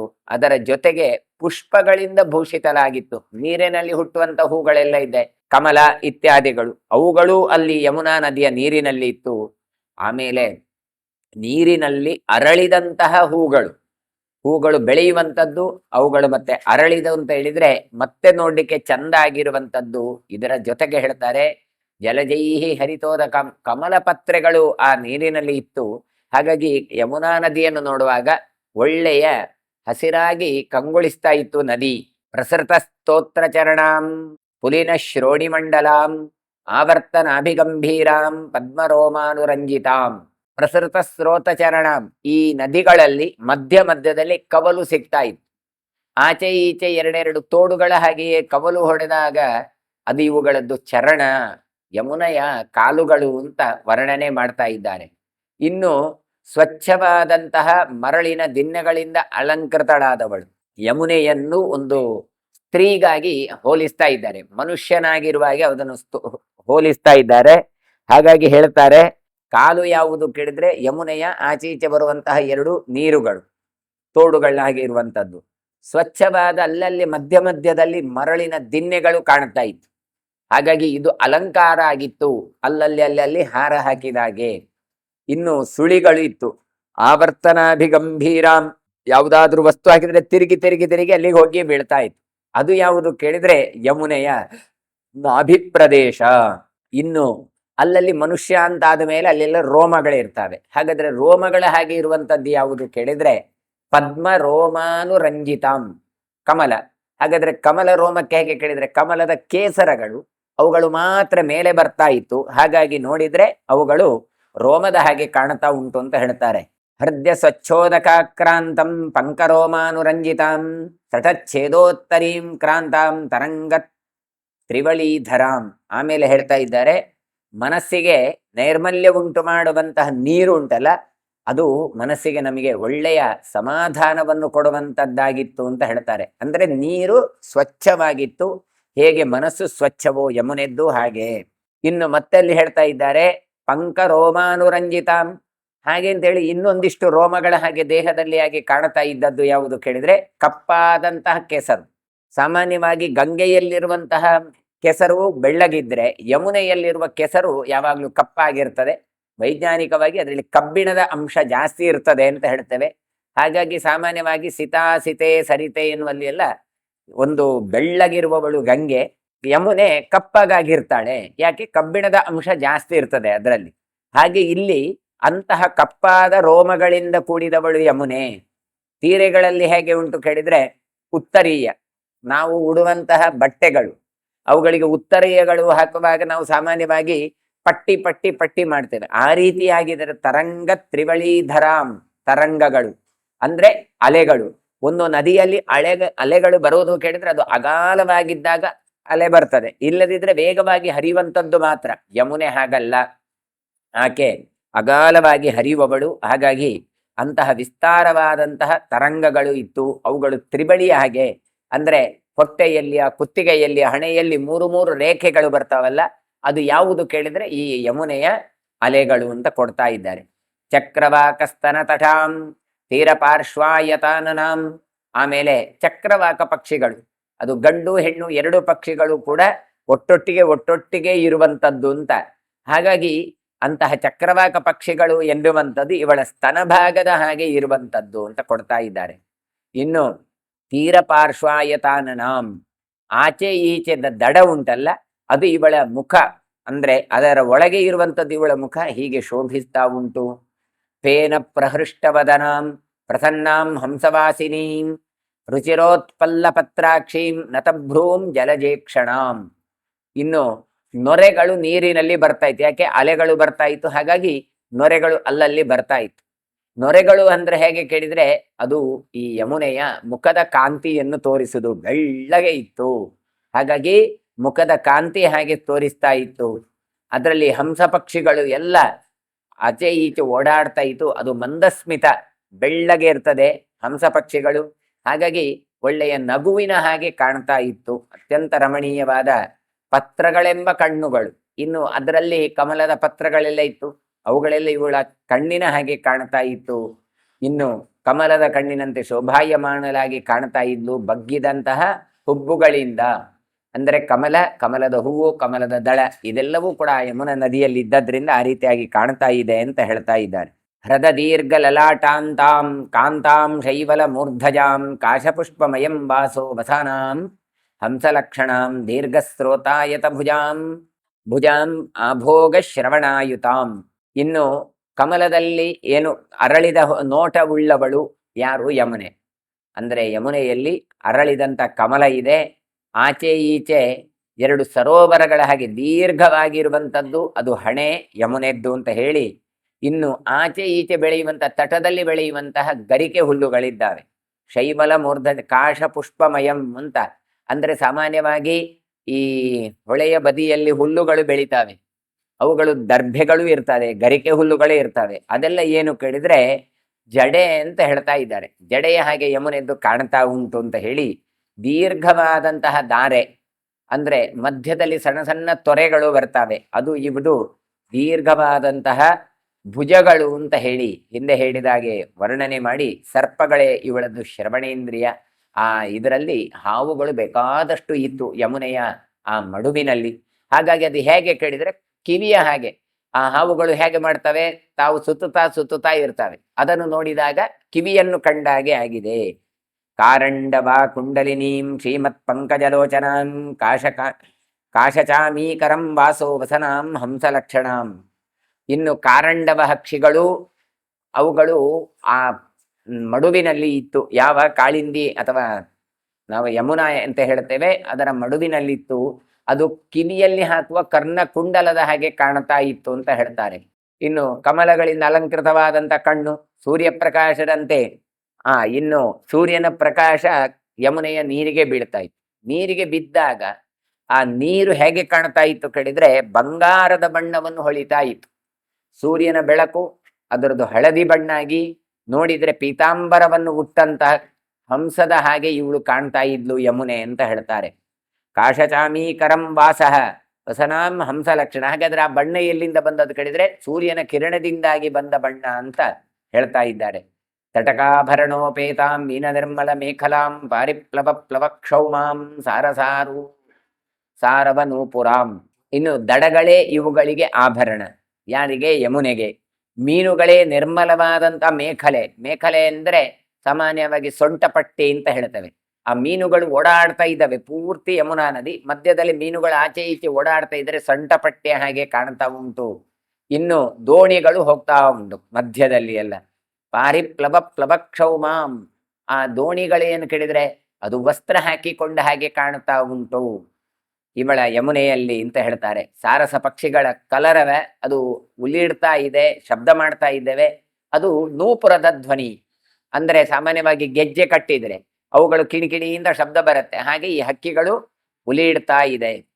ಜಶನಕ್ರಾನುಲಿಪ್ತಾಂಗೀಂ ಕುರ್ಮಲಕ್ಷಣ ಭೂಷಿತಾಂ ನಿಪಾನ ಶ್ವಾಪದಾಪೀಡಾಂ ಪೀತಪಯೋಧರಾಂ. ಇನ್ನು ಮೀನು ಮತ್ತೆ ಮೊಸಳೆಗಳು ಆ ನದಿಯಲ್ಲಿ ಇದ್ದಾವೆ. ಅವುಗಳು ಹೇಗೆ ಕೇಳಿದ್ರೆ ಅದೆಲ್ಲ ಆಭರಣಗಳು ಅಂತ. ನಾವು ಇವತ್ತು ಮೀನಾಭರಣಗಳು ಮಕರ ಕುಂಡಲ ಅಂತೆಲ್ಲ ಹಾಕೊಳ್ತೇವೆ. ಆ ರೀತಿಯಾಗಿದ್ದದ್ದು ಇದೆಲ್ಲವೂ ಕೂಡ ಕೃಷ್ಣನಿಗೆ ಹೇಗೆ ನಾವು ವರ್ಣನೆ ಮಾಡ್ತೇವೆ ಅದೇ ರೀತಿಯಾಗಿ ಯಮುನೆಗೂ ಕೂಡ ಇಂತಹ ಆಭರಣಗಳನ್ನು ಹಾಕಿಕೊಂಡವಳು. ಇಕ್ಕೆಳಗಳಲ್ಲಿಯೂ ಕೂಡ ತಾನು ನೀರನ್ನು ತುಂಬಿಕೊಂಡವಳು ಯಮುನೆ. ನಾಯಿ ಮೊದಲಾದ ಪ್ರಾಣಿಗಳು ಅಲ್ಲಿ ಬಂದು ಆ ನೀರನ್ನೆಲ್ಲ ಕುಡಿತಾ ಇದ್ದ. ನಿಪಾನ ಶ್ವಾಪದಾಪೀಡಾಂ. ಅಲ್ಲೆಲ್ಲ ಬಂದು ಪ್ರಾಣಿಗಳು ಕುಡಿದ ಇದ್ರೆ ಅವುಗಳು ಸತ್ತು ಹೋಗ್ತಾ ಇತ್ತು ಅಂತ ಹೇಳ್ತಾರೆ. ಮಾನವರಿಂದಲೂ ಕೂಡ ಪೀತ ಪಯೋಧರಾಂ. ಹಿಂದೆಲ್ಲ ಮನುಷ್ಯರು ಎಲ್ಲ ಬಂದು ಆ ನೀರನ್ನೆಲ್ಲ ಕುಡಿತಾ ಇದ್ರು. ಆದ್ರೆ ಈಗ ಶ್ವಾಪದೋಚ್ಚಿಷ್ಟ ಸಲಿಲಾಂ ಆಶ್ರಮ ಸ್ಥಾನ ಸಂಕುಲಾಂ ಸಿದ್ಧಾರಾಧ್ಯ ಮಹಾದೇವ ಚಿಕಲಿಂಗ ಮಂಡಿತಾಂ. ಇವಳು ಹೇಗಿದ್ಲು ಯಮುನೆ ಅಂತ ಕೇಳಿದ್ರೆ ಎಲ್ಲ ನರಿ ನಾಯಿ ಪ್ರಾಣಿ ಪಕ್ಷಿಗಳಿಗೆ ಕೂಡ ನೀರುಣಿಸಿದವಳಾಗಿದ್ಲು. ಅನೇಕ ಆಶ್ರಮಗಳು, ನದಿ ಅಂತ ಹೇಳಿದ ಕೂಡ ಅದರ ಪಕ್ಕದಲ್ಲಿ ಆಶ್ರಮಗಳನ್ನೆಲ್ಲ ಮಾಡ್ತಾ ಇದ್ರು. ಹಾಗಾಗಿ ಸಿದ್ಧ ಚಾರಣರಿಗೆ ಎಲ್ರಿಗೂ ಕೂಡ ಆರಾಧನೆಗೆ ಯೋಗ್ಯವಾದಂತಹ ಆಶ್ರಮಗಳನ್ನು ಕಟ್ಟಿಕೊಳ್ಳಿಕ್ಕೆ ಅನುಕೂಲ ಮಾಡಿಕೊಟ್ಟವಳು. ಹೀಗೆ ಮಹಾರುದ್ರ ದೇವರ ಮರಳಿನ ಲಿಂಗಗಳು ಅಲ್ಲಿ ಕಾಣ್ತಾ ಇತ್ತಂತೆ. ಹಾಗಾಗಿ ಅದರಿಂದೆಲ್ಲ ಅಲಂಕೃತಳಾದವಳು ಯಮುನೆ. ಮುನಿ ಮೃತ್ಕುಂಡಿಕಾಪೂರ ಸಮದ್ಭೂತ ಮಹಾರವಾಂ ಸಿದ್ಧ ಯೋಷಿತ್ ಕುಚಕ್ ಸ್ರಸ್ತು ಕುಂಕುಮ ಕ್ಷೋಧ ಪಿಂಗಲಾಂ. ಇನ್ನು ಮಧ್ಯದಲ್ಲಿ ಯಮುನೆ ಸೀದಾ ಹರಿತಾ ಇದ್ಲು. ಆದರೆ ಮುನಿಜನರೆಲ್ಲ ಬಂದು ಅನುಷ್ಠಾನ ಮಾಡಲಿಕ್ಕೆ ಸ್ನಾನಕ್ಕೆ ಸ್ನಾನಘಟ್ಟಗಳು ಅಂತ ಕರೀತೇವೆ, ಅಂತಹ ಸರೋವರಗಳನ್ನು ನಿರ್ಮಿಸ್ತಾ ಇದ್ರು. ಹಾಗಾಗಿ ಅತ್ಯಂತ ವೇಗದಿಂದ ಸಂಚರಿಸುವಂತಹ ಈಕೆ ಅಲ್ಲಿ ಹೇಗೆ ಕಾಣ್ತಾ ಇದ್ರು, ಪಿಂಗಳ ವರ್ಣಕ್ಕೆ ತಿರುಗಿದ್ದಾಳಂತೆ. ಯಾಕೆ ಕೇಳಿದ್ರೆ ಈ ಋಷಿ ಮುನಿಗಳೆಲ್ಲ ಬಂದು ಅಲ್ಲಿ ಸ್ನಾನ ಮಾಡ್ತಾ ಇದ್ರು. ಹಾಗಾಗಿ ಸಿದ್ಧ ಮುನಿ ಪತ್ನಿಯರ ಕುಚಗಳಿಂದ ಜಾರಿ ಬಿದ್ದಂತ ಕುಂಕುಮಗಳಿಂದ ಅಂತ ಈ ಹೆಂಗಳೆಯರು ದೇಹಕ್ಕೆಲ್ಲ ಕುಂಕುಮ ಬಳ್ಕೊಳ್ತಾರೆ. ಆ ಕುಂಕುಮಗಳೆಲ್ಲ ಬೆಳೆದುಕೊಂಡು ಸ್ನಾನ ಮಾಡಿದ್ರಿಂದ ನೀರು ಕೂಡ ತಿಂಗಳ ವರ್ಣಕ್ಕೆ ತಿರುಗಿದೆ. ಅಂದ್ರೆ ಅಂತಹ ಸ್ತ್ರೀಯರೆಲ್ಲ ಬಂದು ಸ್ನಾನ ಮಾಡ್ತಾ ಇದ್ರು. ಸುತೀರ್ಥಾಂ ಸರ್ವಪಾಪಘ್ನೀಂ ಋಣಾಂ ತದ್ಗತ ಚೇತಸಾಂ ತಾಂ ಸಮುದ್ರ ಸಮಹಿಷೀಂ ರಕ್ಷಮಾಣ ಸಮಂತತಃ. ಅತ್ಯಂತ ಪವಿತ್ರ ಎನಿಸುವಂತಹ ಯಮುನೆ, ಯಾವ ಮಾನವರು ಮನಸ್ಸಿನಲ್ಲಿ ನೆನೆಸ್ತಾರೋ ಯಮುನೆ ಅಂತ ನೆನೆಸ್ತಾರ, ಅವರ ಪಾಪಗಳನ್ನು ನಾಶ ಮಾಡಿಸೋಳು. ಹಾಗಾಗಿ ಗಂಗೆ ಚ ಯಮುನೇ ಚೈವ ಅಂತ ಹೇಳಿದ್ರೆ ಸಾಕು, ಪಾಪಗಳು ನಾಶ ಆಗತ್ತೆ. ಹಾಗಾಗಿ ಸಮುದ್ರ ರಾಜನ ಪತ್ನಿಗೆ ಎಲ್ಲೆಡೆ ಕೃಷ್ಣ ಅದನ್ನು ಯಮುನಾ ನದಿಯನ್ನು ಗಮನಿಸ್ತಾ ಇದ್ದಾನೆ ಈ ಭಾಂಡೀರ ಭವನದಿಂದ ಹೊರಗಡೆ ಬಂದು. ಅಂದ್ರೆ ಆ ಕಾಡಿನಲ್ಲಿ ಓಡಾಡ್ತಾ ಇದ್ದಾನೆ. ಚಚಾರ ರುಚಿರಂ ಕೃಷ್ಣೋ ಯಮುನಾ ಮುಪಶೋಭಯನ್ ತಾಂಚರನ್ ಸ ನದೀಂ ಶ್ರೇಷ್ಠಾಂ ದದರ್ಶ ಹೃದಮುತ್ತಮಂ. ಯಮುನೆಯ ಸುಂದರವಾದಂತಹ ಪರಿಸರಕ್ಕೆ ಶೋಭೆಯನ್ನುಂಟು ಮಾಡುವಂಥದ್ದು ಯಾವುದು ಕೇಳಿದ್ರೆ ಕೃಷ್ಣ. ತಾನು ಆ ದನಗಳನ್ನೆಲ್ಲ ಓಡಾಡ್ತಾ ಮೇಯಿಸ್ತಾ ಅದರ ಪಕ್ಕದಲ್ಲಿ ತಾನು ಬರ್ತಾ ಇದ್ದಾನೆ. ಅತ್ಯಂತ ನಿರ್ಮಲವಾದ ಶ್ರೇಷ್ಠವಾದ ನದಿಯ ಮಧ್ಯಭಾಗದ ಆಳವಾದ ಒಂದು ಮಡುವನ್ನು ತಾನು ಕಾಣ್ತಾನೆ. ಅಂದ್ರೆ ನದಿ ಹರಿತಾ ಇರ್ತದೆ, ಮಧ್ಯದಲ್ಲಿ ಹೊಂಡ, ಆ ಹೊಂಡದಲ್ಲಿ ಬೇಕಾದಷ್ಟು ನೀರು, ಶುದ್ಧವಾದ ನೀರಿತ್ತು. ಅದನ್ನು ಕೃಷ್ಣ ಕಾಣ್ತಾನೆ. ದೀರ್ಘಂ ಯೋಜನ ವಿಸ್ತಾರಂ ದುಸ್ತರಂ ತ್ರಿದಶೈರಪಿ ಗಂಭೀರ ಮಕ್ಷೋಭ್ಯ ಜಲಂ ನಿಷ್ಕಂಪಮಿವ ಸಾಗರಂ. ಆ ಮಡು ಹೇಗೆ ಉಂಟು, ನೀರಿರುವ ಆ ಒಂದು ಸ್ಥಾನ ಅಥವಾ ನಾವು ಸ್ನಾನ ಘಟ್ಟ ಅಂತ ಕರಿತೇವೆ, ಅದು ಬಹಳ ದೀರ್ಘವಾಗಿದೆ, ಉದ್ದವಾಗಿ ಉಂಟು ಅಂತ ಹೇಳ್ತಾ ಇದ್ದಾರೆ. ಅನೇಕ ಯೋಜನ ವಿಸ್ತೀರ್ಣವಾಗಿದೆ. ಒಂದು ಯೋಜನ ಅಂದ್ರೆ 10-12 ಕಿಲೋಮೀಟರ್ ದೂರವಿರುವಂಥದ್ದು. ಹಾಗೆ ಅಷ್ಟು ವಿಸ್ತೃತವಾದಂತಹ ಆ ಮಡು ಯಾರಾದ್ರೂ ಈ ಕಡೆಯಿಂದ ಆ ಕಡೆಗೆ ದಾಟಬಹುದಾ ಕೇಳಿದ್ರೆ ಇಲ್ಲ. ದುಸ್ತರಂ ತ್ರಿದಶೈರಪಿ, ಅದನ್ನು ದಾಟ್ಲಿಕ್ಕೆ ಸಾಧ್ಯ ಇಲ್ಲ, ದೇವತೆಗಳು ದಾಟ್ಲಿಕ್ಕೆ ಸಾಧ್ಯ ಇಲ್ಲ, ಅಷ್ಟು ವಿಸ್ತಾರವಾಗಿ ಹರಿತಾ ಇದ್ದಾಳೆ. ಇಂತಹ ಯಾರಿಂದೂ ತಡೆಯಲಾಗದ ಜಲರಾಶಿ ಉಳ್ಳ ಆಕೆ ಆ ಭಾಗದಲ್ಲಿ ಹೇಗಿದ್ದಾಳೆ ಕೇಳಿದ್ರೆ ತುಂಬ ಗಂಭೀರವಾಗಿ, ಅಂದ್ರೆ ತುಂಬಾ ಹೊಂಡ ಇದೆ. ಹಾಗಾಗಿ ನೋಡಿದ್ರೆ ಹೇಗೆ ಕೇಳಿದ್ರೆ ಚಲನೆ ಇಲ್ಲದ ಸಮುದ್ರದ ಹಾಗೆ ಕಾಣ್ತಾ ಇದ್ದಾಳೆ. ಬೇರೆ ಕಡೆಲ್ಲ ಚಲಿಸ್ತದೆ, ಇಲ್ಲಿ ಯಾವ ಚಲನೆಯೂ ಇಲ್ಲದ ಹಾಗೆ ಸ್ತಬ್ಧವಾದಂತಹ ನಿದ್ದ ಹಾಗೆ ಇರುವ ನೀರಿನ ಹಾಗೆ ಕಾಣ್ತಾ ಉಂಟು. ದುಃಖೋಪಸ್ಪರ್ಶ್ಯಂ ತೀರೇಶು ಸಸರ್ಪೈರ್ ವಿಪುಲೈಸ್ತಟೈ ವಿಷಾರಣಿ ಭವಸ್ಯಾಗ್ನೇರ್ಧೂಮೇನ ಪರಿವೇಷ್ಟಿತಂ. ಇದು ಯಾವುದು ಕೇಳಿದ್ರೆ ಕಾಳಿಂದಿ ಮಡು. ಹಾಗಾಗಿ ಕಾಳಿಯ ಇರುವಂತಹ ನೀರು, ಆ ನೀರೆಲ್ಲ ಹೇಗಿತ್ತು, ಪರಿಸರ ಹೇಗಿತ್ತು ಅಂತ ವರ್ಣಿಸ್ತಾ ಇದ್ದಾರೆ. ಇಂತಹ ಯಮುನಾ ನದಿಯನ್ನು ಮೊದಲು ಬಹಳ ಚಂದವಾಗಿ ವರ್ಣಿಸಿದ್ರು. ಎಲ್ಲ ನೀರು ಉಪಯೋಗ ಮಾಡ್ತಾ ಇದ್ರು, ಒಳ್ಳೆಯ ಇರುವಂತಹ ನದಿ ಅಂತ ಎಲ್ಲ ಹೇಳಿ, ಅದರಲ್ಲಿ ಬರುವಂತಹ ಮಧ್ಯದ ನೀರು ಅದು ಯಮುನೆ ಇರುವಂತಹ ಕಾಳಿಂದಿ ಮಡು. ಅದು ಹೇಗೆ ಇತ್ತು ಕೇಳಿದ್ರೆ ದುಃಖೋಪಸ್ಪರ್ಪ್ಯಂ ತೀರೇಶು, ತೀರದಲ್ಲಿ ಸಮೃದ್ಧವಾದಂತಹ ದಷ್ಟಪುಷ್ಟವಾದ ಅನೇಕ ಸರ್ಪಗಳ ಬಿಲಗಳಿಂದ ಕೂಡಿದ್ದಾಗಿತ್ತು. ಹಾಗಾದ್ರೆ ಏನು ಕೇಳಿದ್ರೆ ಈ ಯಮುನಾ ನದಿಯ ತಟದಲ್ಲಿ ಏನೊಂದು ಕಾಳಿಂದಿ ಮಡು ಉಂಟು, ಅದರ ಪಕ್ಕದಲ್ಲಿ ಬೇಕಾದಷ್ಟು ಹಾವಿನ ಪೊಟರೆಗಳು ಇತ್ತು. ಹಾಗಾಗಿ ಯಾರೂ ಕೂಡ ಅಲ್ಲಿಗೆ ಹೋಗ್ಲಿಕ್ಕೆ ಪ್ರಯತ್ನ ಪಡ್ತಾ ಇರಲಿಲ್ಲ. ಯಾಕೆ, ಅಲ್ಲೆಲ್ಲ ಹುತ್ತಗಳುಂಟು, ಹಾವುಗಳುಂಟು ಅಂತ. ಹಾಗಾಗಿ ಯಾರು ಕೂಡ ದಾಟ್ಲಿಕ್ಕೂ ಸಾಧ್ಯ ಇಲ್ಲ. ಎಷ್ಟು ಹೇಳಿದ್ರೆ ವಿಷಸರ್ಪಗಳ ಅರಣ್ಯದಿಂದ ಉಂಟಾದದ್ದು, ಅಂದ್ರೆ ಅವುಗಳ ತಿಕ್ಕಾಟದಿಂದ ಉಂಟಾದಂತಹ ಅಗ್ನಿಯ ಧೂಮ ಅಲ್ಲಿ ಕಾಣ್ತಾ ಇತ್ತು. ಅರ್ಥಾತ್ ಇಷ್ಟೇ, ಬೆಂಕಿಯಂತೆ ಕಾರುವ ವಿಷಗಳು ಅಲ್ಲಿ ಬಹಳಷ್ಟು ಇತ್ತು. ವಾತಾವರಣದಲ್ಲೇ ವಿಷ ಇತ್ತು ಅಂತ ಹೇಳ್ತಾರೆ. ಅಭೋಜ್ಯಂ ತತ್ಪಶೂನಾಂ ಹಿ ಅಪೇಯಂಚ ಜಲಾರ್ಥಿನಾಂ ಉಪಭೋಗೈ ಪ್ರತ್ಯಕ್ತಂ ತದ್ಭಿ ತ್ರಿಭಷಣಾರ್ಥಿಭಿ. ಎಲ್ಲ ಯಮುನೆಯ ನೀರನ್ನು ನರಿ ನಾಯಿ ದನಗಳು ಎಲ್ಲಾ ಕುಡಿತಾ ಇದ್ರೆ ಈ ಮಡುವಿನಲ್ಲಿದ್ದ ನೀರನ್ನು ಯಾರೂ ಕುಡಿತಾ ಇರಲಿಲ್ಲಂತ. ಯಾಕೆ, ನೀರನ್ನು ಬಯಸಿದವರಿಗೆ ಈ ಮಡುವಿನ ನೀರು ಅಪೇಯವಾಗಿತ್ತು, ಕುಡಿಲಿಕ್ಕೆ ಯೋಗ್ಯವಲ್ಲದಾಗಿತ್ತು. ಎಲ್ಲ ಕಡೆ ನೀರು ಒಳ್ಳೆದಿತ್ತು, ಆದ್ರೆ ಈ ಜಾಗ ನೀರು ಕುಡಿಲಿಕ್ಕೆ ಯೋಗ್ಯವಾಗಿರ್ಲಿಲ್ಲ. ಪಶುಗಳಿಗೂ ಅದು ಸ್ವೀಕಾರಾರ್ಹವಾಗಿರ್ಲಿಲ್ಲ. ನಾವೆಲ್ಲ ಫಿಲ್ಟರ್ ವಾಟರ್ ಅಂತ ಕುಡಿತೇವೆ, ದನಗಳೆಲ್ಲ ಏನು ಮಾಡ್ತವೆ, ಹಾಕಿದ ನೀರನ್ನೆಲ್ಲ ಕುಡಿತವೆ. ಆದ್ರೆ ಈ ನೀರನ್ನು ದನಗಳು ಕುಡಿತಾ ಇರ್ಲಿಲ್ಲ. ಆಯ್ತಪ್ಪ, ಯಾರಾದ್ರೂ ಸ್ನಾನಕ್ಕೆ ಆಗ್ಬೋದಲ್ಲ, ಅದು ಕುಡಿಲಿಕ್ಕಾಗದಿದ್ರೆ ಬೇಡ, ಸ್ನಾನಕ್ಕಾಗ್ಬೋದಲ್ಲ ಕೇಳಿದ್ರೆ ಇಲ್ಲ. 3 ಕಾಲ ಸ್ನಾನ ಮಾಡುವಂತ ಸಜ್ಜನರೂ ಕೂಡ ಈ ಮಡುವಿಗೆ ಬರುವುದನ್ನು ಬಿಟ್ಟಿದ್ರಂತೆ. ಯಾಕೆ, ಈ ಹಾವುಗಳ ಭಯದಿಂದ, ಹಾವುಗಳ ಉಪದ್ರವದಿಂದ. ಆಕಾಶಾದಪ್ಯ ಸಂಚಾರ್ಯಂ ಖಗೈರಾಕಾಶ ಗೋಚರೈ ತೃಣೇಶ್ವಪಿ ಪತತ್ಯಗ್ನೌ ಜ್ವಲಂತಮಿವ ತೇಜಸ. ಈ ಯಮುನೆಯ ಮಡು ಈ ಹಾವುಗಳು ಮತ್ತೆ ಆ ವಿಷಗಳಿಂದ ಎಷ್ಟು ಕಲುಷಿತಗೊಂಡಿತ್ತು ಕೇಳಿದ್ರೆ, ನೀರನ್ನು ಬಯಸುವವರು ಆ ನೀರು ಕುಡಿತಾ ಇರಲಿಲ್ಲ, ಸ್ನಾನ ಮಾಡ್ತಾ ಇರಲಿಲ್ಲ, ಎಲ್ಲ ಸರಿ. ಆಕಾಶದಲ್ಲಿ ಸಂಚರಿಸುವ ಹಕ್ಕಿಗಳು ಸತ್ತು ಹೋಗ್ತಾ ಇತ್ತಂತೆ. ಹಾಗಾದ್ರೆ ಎಷ್ಟು ಒಂದು ಪೊಲ್ಯೂಷನ್ ಆಗಿತ್ತು ಅಂತ ಆಲೋಚನೆ ಮಾಡಿ. ಇವತ್ತು ಖಂಡಿತ ಅಷ್ಟು ಹಾಳಾಗ್ಲಿಲ್ಲ. ಇವತ್ತು ಹೇಳ್ತೇವೆ ಎಲ್ಲ ಫ್ಯಾಕ್ಟ್ರಿ ನೀರ್ನೆಲ್ಲ ಅದಕ್ಕೆ ಬಿಡ್ತಾರೆ, ಎಲ್ಲ ಹಾಳಾಗಿದೆ ಅಂತ. ಆದ್ರೆ ಮೇಲೆ ಹಾರುವಂತ ಹಕ್ಕಿಗಳಿಗೂ ಕೂಡ ಅದರದ್ದು ವಿಷ ಬಾಧೆ ತಟ್ಟತ್ತೆ ಹೇಳಿದ್ರೆ ಹೇಗಿರ್ಬೋದು ಆ ಕಾಲದಲ್ಲಿ. ಆ ಕಾಡು ಹಾವುಗಳ ಒಂದು ವಿಷ ಅಂತ ಆಲೋಚನೆ ಮಾಡಿ. ಖಗೈರ್ ಆಕಾಶಗೋಚರೈಹಿ, ಆ ಸಂಚಾರವನ್ನೇ ಬಿಡ್ತಾ ಇದ್ದಂತೆ ಹಕ್ಕಿಗಳೆಲ್ಲ. ಹಾರಿ ಹೋಗುವಾಗ ಆ ರೂಟ್ ಅನ್ನು ಬಿಟ್ಟು ಬೇರೆ ಇಂದ ಹಾರಿ ಹೋಗೋದಂತೆ. ಒಂದು ವೇಳೆ ಅದು ಹಾಡಿತ್ತು ಅಂತ ಆದ್ರೆ ಅದರದ ಬೆಂಕಿಯ ತೇಜಸ್ಸಿಗೆ, ಅದರ ವಿಷದ ತೇಜಸ್ಸಿಗೆ ರೆಕ್ಕೆಗಳೇ ಸುಡ್ತಾ ಇತ್ತು ಅಂತ ಹೇಳ್ತಾರೆ. ಅಷ್ಟು ತೃಣೇಶ್ವಪಿ ಪತತ್ಯಗ್ನೌ. ನೀವು ಹುಲ್ಲಿಗೆ, ಬೆಂಕಿಗೆ ಹುಲ್ಲು ಹಾಕಿದ್ರೆ ಹೇಗೆ ಹುಲ್ಲು ಸುಟ್ಟು ಹೋಗುತ್ತೋ ಹಾಗೆ ಪ್ರಾಣಿಗಳಾಗ್ಲಿ, ಹಾವಾಗ್ಲಿ, ಪಕ್ಷಿಗಳಲ್ಲಿ ಎಲ್ಲ ಸುಟ್ಟು ಹೋಗ್ತಾ ಇತ್ತು ಅಂತ ಹೇಳ್ತಾರೆ. ಜ್ವಲಂತಮಿವ ತೇಜಸ.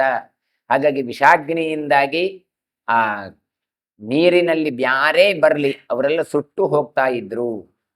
ಸಮಂತಾದ್ಯೋಜನಂ ಸಾಗ್ರಂ ತೀರೇಶ್ವಪಿ ದುರಾಸದಂ ವಿಷಾನಲೇನ ಘೋರೇಣ ಜ್ವಾಲಾ ಪ್ರಜ್ವಲಿತಂ ಹೃದಂ. ಎಷ್ಟು ಕೇಳಿದರೆ ಸುತ್ತಳತೆಯಲ್ಲಿಯೂ ಕೂಡ ಯೋಜನ ಪರಿಮಿತಿ ಎಷ್ಟು ಅಂತ ಹೇಳ್ತಾರೆ. ಒಂದೊಂದು ಯೋಜನ 10 ಕಿಲೋಮೀಟರ್ನಷ್ಟು ಅಥವಾ 12 ಕಿಲೋಮೀಟರ್ನಷ್ಟು ಸುತ್ತಳತೆಯಲ್ಲಿ ಯಾರೂ ಬರ್ಲಿಕ್ಕಾಗ್ತಾ ಇರ್ಲಿಲ್ಲಂತೆ. ತೀರಕ್ಕೂ ತೀರೇಶ್ವಪಿ ದುರಾಸದಂ, ನೀರಿಗೆ ಇಳಿಯುವುದು ಬೇಡಪ್ಪ, ಹತ್ರ ಹೋಗಿ ನೋಡುವ ಹೇಳಿದ್ರೆ ಹತ್ರಕ್ಕೂ ಬರ್ಲಿಕ್ಕಾಗ್ತಾ ಇರ್ಲಿಲ್ಲ. ಯಾಕೆ? ಭಯಂಕರವಾದ ವಿಷದಿಂದಾಗಿ ತುಂಬಿಕೊಂಡಿತ್ತು. ವಿಷದ ಬುಗ್ಗೆಗಳೇ ಆ ಮಡುವಿನಲ್ಲಿ ಇತ್ತು. ಹತ್ರ ಹೋದ್ರೆ ಸಾಕು. ಹಾಗೆಲ್ಲ ಆಗ್ತದೆ ಕೇಳಿದ್ರೆ ಕೆಲವು ಮರಗಳದ್ದೆಲ್ಲ ಕೊಟ್ಟಿದ್ರು ಹಿಂದೆ. ಹಾಗಾಗಿ ಮರದ ಹತ್ರನ ಹೋದ್ರೇನೆ ಮೈಯಲ್ಲಿ ರ್ಯಾಷಸ್ ಬರುವಂತದ್ದೆಲ್ಲ ಇದೆ. ಇನ್ನು ಈ ವಿಷದ ಹತ್ರ ಹೋದ್ರೆ ಆಗದೇ ಇರತ್ತಾ? ವ್ರಜಸ್ಯೋತ್ತರತಸ್ತಸ್ಯ ಕ್ರೋಶ ಮಾತ್ರೇ ನಿರಾಮಯೇ ತಂ ದೃಷ್ಟ್ವಾ ಚಿಂತಯಾಮಾಸ ಕೃಷ್ಣೋ ವೈ ವಿಪುಲಂ ಹೃದಂ. ಅಂತಹ ಆ ಹೃದವನ್ನು, ನೀರಿನ ಮಡುವನ್ನು ಕೃಷ್ಣ ಕಾಣ್ತಾನೆ. ಹೇಗೆ? ಎಲ್ಲಿತ್ತದು? ವೃಂದಾವನದಿಂದ ಉತ್ತರ ಭಾಗದಲ್ಲಿ 1 ಕ್ರೋಶ ಮಾತ್ರ ಪರಿಮಿತ ದೂರದಲ್ಲಿ ಆ ಹೃದ ಇತ್ತು ಅಂತ ಹೇಳ್ತಾರೆ. ಹಾಗಾಗಿ ಅಷ್ಟು ದೂರದಲ್ಲಿ ಸಮೃದ್ಧವಾದ ನೀರಿನ ಜಾಗವನ್ನು ಕೃಷ್ಣ ನೋಡ್ತಾನೆ. ಅಗಾಧಂ ದ್ಯೋತಮಾನಂಚ ಕಸ್ಯಾಯಂ ಮಹತೋ ಹೃದಃ ಅಸ್ಮಿನ್ ಸ ಕಾಲೀಯೋ ನಾಮ ಕಾಲಾಂಚನ ಚಪೋವಮ. ಓ, ಹಾಗಾದ್ರೆ ಈ ಮಡು, ಈ ಪ್ರದೇಶ ಯಾಕೆ ಇಷ್ಟು ವಿಷಮಯ ಆಗಿದೆ ಅಂತ ಆಲೋಚನೆ ಮಾಡಿದ. ಪ್ರಾಯ ಇಲ್ಲಿಯ ಕಾಲೀಯ ಇರಬೇಕು. ಪ್ರಳಯ ಕಾಲಕ್ಕೆ ಸಮಾನವಾದ ವಿಷವನ್ನು ಉಗುಳುವವ ಆತ ಅಂತ ಹೇಳ್ತಾ ಇದ್ದಾರೆ. ಕಾಲಾಂಜನ ಚಯೋಪಮಃ. ಹಾಗಾಗಿ ಅವನು ಇಲ್ಲೇ ಇದ್ದಾನೋ ಏನೋ ಅಂತ ಲೆಕ್ಕಾಚಾರ ಮಾಡ್ತಾ ಇದ್ದಾನೆ. ಉರಗಾಧಿಪತಿ ಸಾಕ್ಷಾತ್ ಹೃದಯ ವಸತಿ ದಾರುಣ ಉತ್ಸೃಜ್ಯ ವಾಸಂ ಯೋ ಮಯಾ ನಿಶ್ಚಿತಃ ಪುರ. ನಿಶ್ಚಿತವಾಗಿಯೂ ಕೂಡ ಸರ್ಪಗಳಿಗೆ ನಿಯಾಮಕನಾದ, ಮುಖ್ಯಸ್ಥನಾದ ಕಾಳಿಯ ಈ ಮಡುವಿನಲ್ಲೇ ಇದ್ದಾನೆ. ಇವನು ಸಮುದ್ರವನ್ನು ಬಿಟ್ಟು ಎಲ್ಲಿ ಬಂದು ವಾಸ ಮಾಡ್ತಾ ಇದ್ದಾನೆ ಅಂತ ಹಿಂದೆ ಕೇಳಿದ್ದೆ. ಪ್ರಾಯ ಇದೇ ಜಾಗ ಇರಬೇಕು. ಭಯಾತ್ ಪತಗರಾಜಸ್ಯ ಸುಪರ್ಣಸ್ಯೋರಗಾಶಿನಃ ತೇನೇಯಂ ದೂಷಿತ ಸರ್ವ ಯಮುನಾ ಸಾಗರಾಂಗಮ. ಇನ್ನು ಯಾಕೆ ಇಲ್ಲಿ ಬಂದಿದ್ದಾನೆ ಕೇಳಿದ್ರೆ, ಸರ್ಪಗಳನ್ನು ಭಕ್ಷಿಸುವ ಪಕ್ಷಿಗಳ ರಾಜನಾಗಿದ್ದವನಲ್ಲ ಗರುಡ, ಅವನಿಗೆ ಹೆದರಿ ಇಲ್ಲಿ ಬಂದು ಕೂತಿದ್ದಾನೆ ಈತ. ಹಾಗಾಗಿ ಕಾಳಿಯ ವಿಷದಲ್ಲಿ ಎಲ್ಲಿ ಸಮುದ್ರದಲ್ಲಿ ಇದ್ದ. ಹಾಗಾಗಿ ಸಮುದ್ರದಿಂದ ಬಂದು ಇಲ್ಲಿಗೆ ಬಂದು ಕೂತಿದ್ದಾನೆ. ಹಾಗಾಗಿಯೇ ಈ ನೀರು ಹಾಳಾಗಿದೆ, ದೂಷಿತವಾಗಿದೆ. ಭಯ ತಸ್ಯೋರಗಪತೇರ್ನಾಯಂ ದೇಶೋ ವಿಷೇವ್ಯತೆ ತದಿದಂ ದಾರುಣಾಕಾರಂ ಅರಣ್ಯಂ ರೂಢಶಾದ್ವಲಂ. ಆ ಕಾಲಿಯನಿಗೆ ಹೆದರಿಯೇ ಈ ಸ್ಥಳಕ್ಕೆ ಯಾರೂ ಬರ್ತಾ ಇಲ್ಲ. ಯಾರೂ ಸುಳಿಯದ ಈ ಕಾಡು, ಒಳ್ಳೆ ಹುಲ್ಲು ಎಲ್ಲ ಇದ್ರೂ ಕೂಡ ಅದು ದಾರುಣವಾಗಿದೆ. ಹಾಗಾಗಿ ಎಲ್ರಿಗೂ ಅದು ಹೆದರಿಕೆ ಉಂಟು ಮಾಡಿದೆ. ಯಾಕೆ? ವಿಷದಿಂದಾಗಿ. ಹಾಗಿದ್ದೆ ಹುಲ್ಲೆಲ್ಲ ಚೆನ್ನಾಗಿ ಉಂಟು, ಪ್ರದೇಶ ಚೆನ್ನಾಗಿ ಇದೆ, ಆದ್ರೆ ಯಾರೂ ಬರ್ತಾ ಇಲ್ಲ. ಸಾವರೋಹದ್ರುಮಂ ಘೋರಂ ಕೀರ್ಣಂ ನಾನಾಲತಾದ್ರುಮೈ ರಕ್ಷಿತಂ ದರ್ಪರಾಜಸ್ಯ ಸಚಿವೈರ್ ವನವಾಸಿಭಿ. ಅನೇಕ ಮರಗಳಿಂದ ಕೂಡಿದೆ ಇಲ್ಲಿ, ಅನೇಕ ಲತೆಗಳಿದ್ದಾವೆ, ಅನೇಕ ಪೊದೆಗಳಿದ್ದಾವೆ. ಎಷ್ಟು ಕೇಳಿದ್ರೆ ಕೆಳಗೆ ಬಿದ್ದ ಮರಗಳು ಕೂಡ ಯಾರು ಅದನ್ನು ಎತ್ತಿಕೊಳ್ತಾ ಇಲ್ಲ, ಅಷ್ಟು ಘೋರವಾಗಿದೆ ಹೇಳ್ತಾರೆ. ಯಾರಾದ್ರೂ ಬಂದ ಗೋಪಾಲಕರು ಅಥವಾ ಕಾಡಿನಲ್ಲಿ ಇದ್ದವರು ವನೇಚರರು ಕಟ್ಟಿಗೆಗಾಗತ್ತೆ ಅಂತ ಕಟ್ಟಿಗೆ ಹಿಡ್ಕೊಂಡು ಹೋಗ್ತಾರೆ, ಬಿದ್ದ ಕಟ್ಟಿಗೆನ. ಆದ್ರೆ ಇಲ್ಲಿಗೆ ಯಾರೂ ಬರ್ತಾ ಇಲ್ಲ. ಯಾಕೆ? ಸರ್ಪರಾಜನ, ಈ ಕಾಲೀಯನ ಮಂತ್ರಿಗಳು ಅವರು ಉಪದ್ರವ ಕೊಡ್ತಾರೆ. ಅರ್ಥಾತ್ ಉಳಿದ ಸರ್ಪಗಳು. ಕಾಳಿಯನ ಮಡುವಿನಲ್ಲಿದ್ದಾನೆ, ತೀರದಲ್ಲಿ ಉಳಿದ ಸರ್ಪಗಳು ಇದ್ದಾವೆ. ಹಾಗಾಗಿ ಸರ್ಪಗಳು ಇಲ್ಲಿ ಸಂಚರಿಸ್ತಾ ಸಂಚರಿಸ್ತಾ ಅವರು ರಕ್ಷಿತಂ ಅಂತ ಹೇಳ್ತಾರೆ, ರಕ್ಷಣೆ ಮಾಡಿದ್ದಾರೆ ಈ ಕಾಡನ್ನು. ಇಲ್ಲದ್ರೆ ಜನ ಎಲ್ಲ ಬಂದು ಗೆಲ್ಲೆಲ್ಲ ತುಂಡು ಮಾಡಿ ಕಟ್ಕೊಂಡು ಹೋಗ್ತಾರೆ. ಆದ್ರೆ ಇಲ್ಲಿ ಯಾರಿಗೂ ಬರ್ತಾ ಇಲ್ಲ. ವನಂ ನಿರ್ವಿಷಯಾಕಾರಂ ವಿಷಾನ್ನ ಮಿಮದುಸ್ಪೃಶಂ ತೈರಾಪ್ತ ಕಾರಿಭಿರ್ನಿತ್ಯಂ ಸರ್ವತಃ ಪರಿರಕ್ಷಿತುಂ. ಯಾರಿಂದಲೂ ಕೂಡ ಬಂದು ಸೇರ್ಲಿಕ್ಕಾಗದಂತಹ ಜಾಗ, ವಿಷಾನ್ನದಂತೆ ಇರುವಂತ ಈ ಪ್ರದೇಶ ದುಸ್ಪರ್ಶವಾಗಿದೆ, ಟಚ್ ಮಾಡ್ಲಿಕ್ಕೂ ಸಾಧ್ಯ ಇಲ್ಲ, ಬರ್ಲಿಕ್ಕೂ ಆಗೋದಿಲ್ಲ. ಹಾಗಾಗಿ ಯಾಕೆ? ಕಾಳಿಯನ ಆಪ್ತರಾದಂತಹ ಹಾವುಗಳು ಇಲ್ಲಿ ಓಡಾಡ್ತಾ ಇರುವುದರಿಂದ. ಶೈವಾಲ ಮಲಿನೈಶ್ಚಾಪಿ ವೃಕ್ಷೈ ಕ್ಷುದ್ರ ಲತಾಕುಲೈ ಕರ್ತವ್ಯ ಮಾರ್ಗೌ ಭ್ರಾಜೇತವು ಭ್ರಾಜೇತೆ ಹೃದಸ್ಯಾಸ್ಯ ತಟಾಬುಭೌ. ಇನ್ನು ಪಾಚಿಗಳು ಕಟ್ಟಿಕೊಂಡಿದ್ದಾವೆ, ಗಿಡಗಳ ಪಾಚಿಗಳು. ಯಾಕೆ? ಯಾರೂ ಬರ್ತಾ ಇಲ್ಲ, ಯಾರೂ ಹೋಗ್ತಾ ಇಲ್ಲ. ಹಾಗಾಗಿ ಪಾಚಿಯಿಂದ ಮಲಿನವಾಗಿದೆ. ಅನೇಕ ಮರಗಳು, ಕ್ಷುದ್ರವಾದ ಲತೆಗಳು ಎಲ್ಲ ಇಲ್ಲಿ ಬಿಟ್ಟಿದ್ದಾವೆ. ಹೀಗಿದ್ರೂ ಕೂಡ ಈ ಮಡುವಿನ ಇಕ್ಕೆಲಗಳಲ್ಲಿ ದಾಟಿ ಹೋಗುವಂತ ದಾರಿ ಕಾಣ್ತಾ ಉಂಟು. ಇದು ಆಶ್ಚರ್ಯ. ಯಾರು ಓಡಾಡ್ತಾ ಇಲ್ಲ, ಆದರೆ ಮಧ್ಯದಲ್ಲಿ ಹೋಗುವಂತಹ ದಾರಿ ಕಾಣ್ತಾ ಉಂಟು. ಅದು ಯಾವುದು ಕೇಳಿದ್ರೆ ಸರ್ಪಗಳ ದೊರೆಯಾದಂತ ಕಾಳಿಯ ಓಡಾಡುವ ಜಾಗ.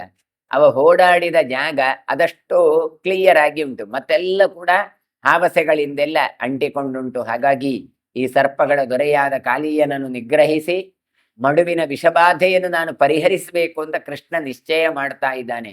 ಈ ಮಡುವಿಗೆ ಅಥವಾ ಈ ಯಮುನೆಗೆ ಪರಮ ಮಂಗಳೆಯನ್ನು ಉಂಟು ಮಾಡಬೇಕು. ಹಾಗಾಗಿ ಸಾತ್ವಿಕರು, ಪರಮ ಪವಿತ್ರರು ಯಾರೂ ಇಲ್ಲಿ ಬರ್ತಾ ಇಲ್ಲ. ಹಾವಿಗೆ ಹೆದರಿ ಅವರು ಬರುವ ಹಾಗೆ ನಾನು ಮಾಡ್ತೇನೆ ಅಂತ ಸಂಕಲ್ಪವನ್ನು ಕೃಷ್ಣ ಮಾಡ್ತಾ ಇದ್ದಾನೆ. ಸರ್ವತ್ರ ಸುಖ ಸಂಚಾರ ಸರ್ವತೀರ್ಥ ಸುಖಾಶ್ರಯಾತ್ ವ್ರಜೋಪಭೋಗ್ಯ ಚ ಶುಭ ನಾಗೇ ವೈ ದಮಿತೆ ಮಯ. ಈ ನಾನು ನಾಗನನ್ನು ಅಂದ್ರೆ ಕಳಿಯನನ್ನು ಮಥನ ಮಾಡಿದ್ರೆ, ದಮನ ಮಾಡಿದ್ರೆ ಆಗ ಏನಾಗತ್ತೆ, ಇದರ ಪರಿಣಾಮವನ್ನು ಹೇಳ್ತಾ ಇದ್ದೇನೆ. ಸರ್ವತ್ರ ಸುಖ ಸಂಚಾರ, ಎಲ್ರೂ ಕೂಡ ಇಲ್ಲಿ ಓಡಾಡಬಹುದು. ಎಲ್ರಿಗೂ ಕೂಡ ಇದು ಉಪಭೋಗಕ್ಕೆ ಯೋಗವಾದಂತಹ, ಕುಡಿಲಿಕ್ಕೆ ಉಪಯೋಗವಾಗುವಂಥದ್ದು, ಸ್ನಾನಕ್ಕೆ ಉಪಯೋಗವಾಗುವಂಥದ್ದು ನೀರುಗಳಾಗಿ ಬಿಡುತ್ತೆ. ಹಾಗಾಗಿ ನಾನು ಕಾಳಿಯನನ್ನು ಮಥಿಸಿ ಇಲ್ಲಿ ಎಲ್ರಿಗೂ ಸುಖವನ್ನು ಉಂಟು ಮಾಡ್ತೇನೆ. ಈ ರೀತಿಯಾಗಿ ಸಂಕಲ್ಪವನ್ನು ಮಾಡ್ತಾನೆ. ಆತ್ಮಾನಮಾತ್ಮನ ವಾಕ್ಯಮಿದಂ ಪ್ರೋವಾಚ ಸತ್ಪ್ರಿಯಾಂ ಇದಂ ನವನಂ ನದೀಚೇಯಂ ಶರಣ್ಯಮಿತಿ ಮೇ ಮತಿಹಿ.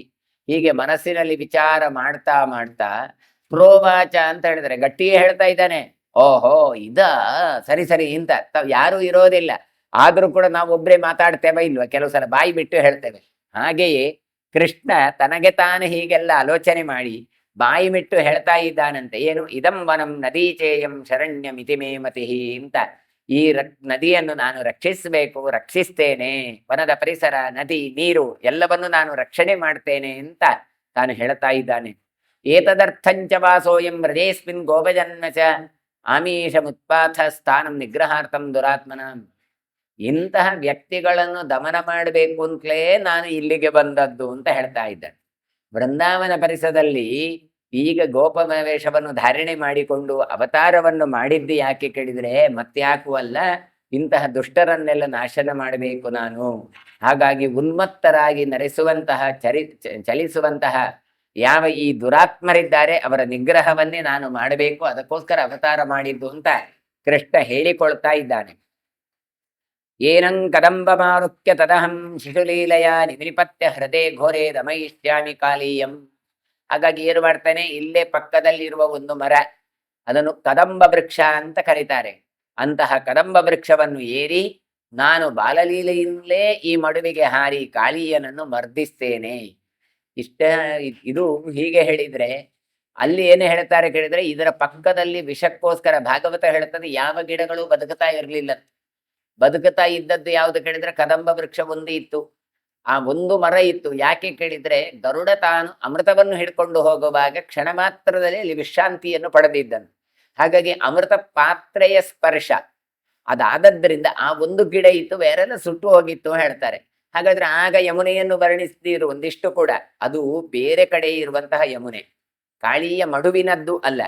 ಬೇರೆ ತೀರದಲ್ಲಿರುವಂತಹ ಯಮುನೆಯನ್ನು ವರ್ಣಿಸ್ತಾ ಬಂದು ಕೃಷ್ಣ ಬಂದು ಇಲ್ಲಿ ನೋಡ್ತಾನೆ.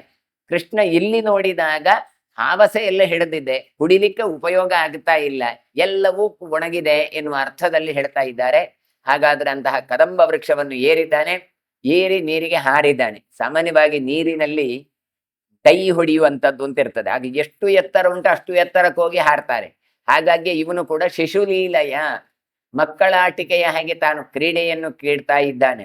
ಏವಂ ಕೃತೆ ಬಾಹುವೀರ್ಯಂ ಲೋಕೆ ಖ್ಯಾತಿಂ ಗಮಿಷ್ಯತಿ ಮಮ ಪಾದ ಸ್ಥಲಸ್ಪರ್ಶಾತ್ ದೀರ್ಘಜೀವಿ ಭವೇದಯಂ ಕದಂಬ ಪುಷ್ಪ ಫಲವಾನ್ ಸಮಾರಾಧ್ಯಶ್ಚ ಮತ್ಕ್ರಿಯೈಹಿ. ಒಂದು ವೇಳೆ ನಾನು ಈ ರೀತಿಯಾಗಿ ಮಾಡಿದಲ್ಲಿ ನನ್ನ ಪರಾಕ್ರಮ ಏನು ಅಂತ ಜಗತ್ತಿಗೆ ಗೊತ್ತಾಗತ್ತೆ. ಎಲ್ರು ಕೂಡ ಕೃಷ್ಣ ಬಾಲಕೃಷ್ಣ ಅಂತ ತಿಳ್ಕೊಂಡ್ರೆ ಖಂಡಿತ ಅಲ್ಲ.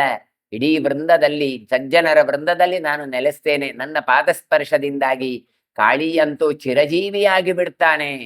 ಈ ಯಾವ ಒಂದು ಕದಂಬದ ಮರ ಉಂಟು ಅದು ಫಲಪುಷ್ಪಗಳಿಂದ ಸಮೃದ್ಧವಾಗಿ ಗೋಪ ವೃಂದದವರೆಗೆ ಆರಾಧ್ಯಮಾನವಾಗತ್ತೆ. ಅಯ್ಯೋ ಕೃಷ್ಣ ಮುಟ್ಟಿದ ವಸ್ತು ಅಂತ ನಾಳೆ ಆ ಕದಂಬ ವೃಕ್ಷಕ್ಕೆ ಎಷ್ಟು ಬೆಲೆ ಬರುತ್ತೆ ಅಂತ ಆಲೋಚನೆ ಮಾಡಿ. ಇದೆಲ್ಲವನ್ನು ಆಲೋಚನೆ ಮಾಡ್ತಾ ಇದ್ದಾನೆ. ಸೋಯಂ ಕದಂಬ ಶಿಖಿರಃ ಸರ್ವಪ್ರಾಣಿ ಸುಖಾವಹ ಅದ್ಯಾಪಿ ಭ್ರಾಜತೆ ವಿಷ್ಣೋ ಪಾದ ಸಂಸ್ಪರ್ಶನ ಶೋಭನಃ ತಮೇವಂ ಸರ್ವದಾ ರಾಜನ್ ಪ್ರಣಮಸ್ವ ಸುಖೀ ಭವ. ಇವರು ಹೇಳ್ತಾ ಇದ್ದಾರೆ, ಕದಂಬ ವೃಕ್ಷ ಇವತ್ತಿಗೂ ಕೂಡ ಎಲ್ಲ ಪ್ರಾಣಿಗಳಿಗೂ ಕೂಡ ಸುಖವನ್ನು ನೀಡುವ ವೃಕ್ಷವಾಗಿದೆ. ಯಾಕೆ? ಭಗವಂತನ ಪಾದಸ್ಪರ್ಶದಿಂದ ಕೂಡಿದಂತಹ ಈ ಮರ ಅಂತ ಹೇಳ್ತಾ ಇದ್ದಾರೆ. ಹಾಗಾಗಿ ಸರ್ವೋತ್ತಮನಾದಂಥ ಭಗವಂತನನ್ನು ನಾವು ಇಲ್ಲಿ ಕಂಡು ನಮಸ್ಕರಿಸಬೇಕು ಅಂತ ಹೇಳಿ ನಮಸ್ಕರಿಸಿದರೆ ಬದುಕಿನಲ್ಲಿ ನಿತ್ಯ ನಾವು ಸುಖಿಗಳಾಗಿ ಇರ್ತೇವೆ ಅಂತ ತಾವು ಹೇಳ್ತಾ ಇದ್ದಾರೆ. ವೈಶಂಪಾಯನ ಉವಾಚ ಸೋಪಸ್ಪೃಶ್ಯ ನದೀತೀರಂ ಬದ್ಧ್ವಾ ಪರಿಕರಂ ದೃಢಂ ಅರೋಹಚ್ಚಪಲ ಕೃಷ್ಣ ಕದಂಬ ಶಿಖಿರಂ ಮುದಾ. ಆ ಕೃಷ್ಣ ಯಮುನಾ ತೀರಕ್ಕೆ ತಾನು ಆಗಮಿಸಿದ. ತನ್ನ ಸೊಂಟಕ್ಕೆ ಉತ್ತರೀಯವನ್ನು ಕಟ್ಟಿಕೊಂಡಿದ್ದಾನೆ. ಅತ್ಯಂತ ಆಸಕ್ತಿಯಿಂದ ಸಂತೋಷದಿಂದ ಕದಂಬ ವೃಕ್ಷವನ್ನು ಏರಿದ್ದಾನೆ. ಯಾಕೆ ಹತ್ತಿದ್ದು ಕೇಳಿದ್ರೆ ಹಾರ್ಲಿಕ್ಕೋಸ್ಕರ ಹತ್ತಿದ್ದು. ಅಲ್ಲಿ ಬದ್ಧ್ವಾ ಪರಿಕರಂ ದೃಢಂ, ನೀರಿಗೆ ಸ್ನಾನಕ್ಕೆ ಹೋಗುವಾಗ ಸ್ನಾನಕಾಲೇ ಕಟ್ಯಾಂ ಧರೇತ್ ಅಂತ ಇರುದು. ಬಟ್ಟೆಯನ್ನು ನಾವು ಸೊಂಟದಲ್ಲಿ ಕಟ್ಟಿಕೊಳ್ಬೇಕು ಅಂತ ಇದೆ.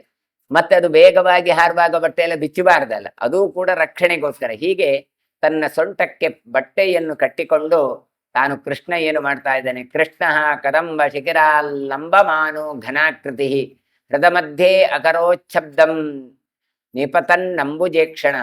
ಶ್ರೇಷ್ಠವಾದ ಆಕಾರವುಳ್ಳಂತ ಕೃಷ್ಣ ಕದಂಬ ಮರದ ತುದಿಗೆ ಹೋಗಿದ್ದಾನೆ. ತುದಿಯಿಂದ ಅಲ್ಲಿಂದ ಜೋತು ಬೀಳುವಂತಹ ಮಡುವಿಗೆ ಮಧ್ಯದಲ್ಲಿ ಹಾರಿದ. ಅಂದ್ರೆ ಏನು ಕೇಳಿದ್ರೆ ಅಲ್ಲಿಂದ ಕೆಳಗೆ ಡೈ ಹೊಡೆದಿದ್ದಾನೆ. ಕಮಲದಂತೆ ಇರುವ ಕೃಷ್ಣ ಹಾರಿದಾಗ ಯಮುನೆಯ ಮಡಿಯಲ್ಲಿ ದೊಡ್ಡ ಶಬ್ದ ಹೊರಗೆ ಬಂತದ್ದು.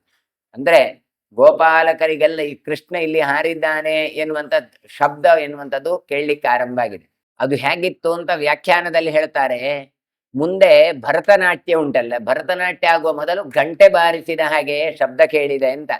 ನಾವೆಲ್ಲ ಜನ ಸೇರ್ಲಿಕ್ಕೋಸ್ಕರ ನಾವು ಶಬ್ದ ಮಾಡ್ತೇವಲ್ಲ, ಹಾಗೆ ಸ ಕೃಷ್ಣೇನಾಪಪತತ ಕ್ಷೋಭಿತ ಸ ಮಹಾಹೃದ ಸಂಪ್ರಾಸಿಚ್ಯತ ವೇಗೇನ ಛಿದ್ಯಮಾನಃ ಭಿದ್ಯಮಾನ ಇವಾಂಬುದಃ. ಕೃಷ್ಣ ಹಾರಿದ ರಭಸಕ್ಕೆ ಯಮುನಾ ನದಿಯ ನೀರೆಲ್ಲ ಕದಡಿ ಹೋಯ್ತಂತೆ. ಯಾಕೆ ಕೇಳಿದ್ರೆ ಇಷ್ಟರವರೆಗೆ ಯಾರೂ ಅಲ್ಲಿಗೆ ಬರ್ತಾ ಇರ್ಲಿಲ್ಲ, ಹಾರ್ತಾ ಇರ್ಲಿಲ್ಲ. ಹಾಗಾಗಿ ನೀರು ಏನಾಯ್ತು, ಕೃಷ್ಣ ಎಷ್ಟು ಆಳವಾಗಿ ಹೋದ್ನೋ ಅಷ್ಟು ಮೇಲ್ಮುಖವಾಗಿ ನೀರು ಹಾರಿತು. ಕಾರಂಜಿಯ ಹಾಗೆ ಮೇಲೆ ಹಾರಿತಂತೆ. ಕಪ್ಪಾದಂತಹ ಯಮುನೆ ನೀರು ಅದು ಏನಾಯ್ತು, ಕೃಷ್ಣನ ಧುಮುಕೆಯಿಂದ ಇಬ್ಬಾಗವಾಗಿ ಎರಡು ತುಂಡಾಗಿ ಕಂಡಿತಂತೆ. ನೋಡಿದ್ರೆ ಮೋಡವೇ ಸೀಳಿದ ಹಾಗೆ ಭಾಸಮಾನ ಆಯಿತು. ಮೋಡವು ಕಪ್ಪಿರತ್ತೆ, ಯಮುನೆಯೂ ಕಪ್ಪಿರ್ತಾಳೆ, ಕೃಷ್ಣನೂ ಕಪ್ಪಿರ್ತಾನೆ. ಹಾಗಾದ್ರೆ ಇವ ಹಾರಿದ ರಭಸಕ್ಕೆ ಎರಡು ಮೋಡ ಸೀಳಿದ ಹಾಗೆ ಕಾಣ್ತಾ ಇತ್ತು.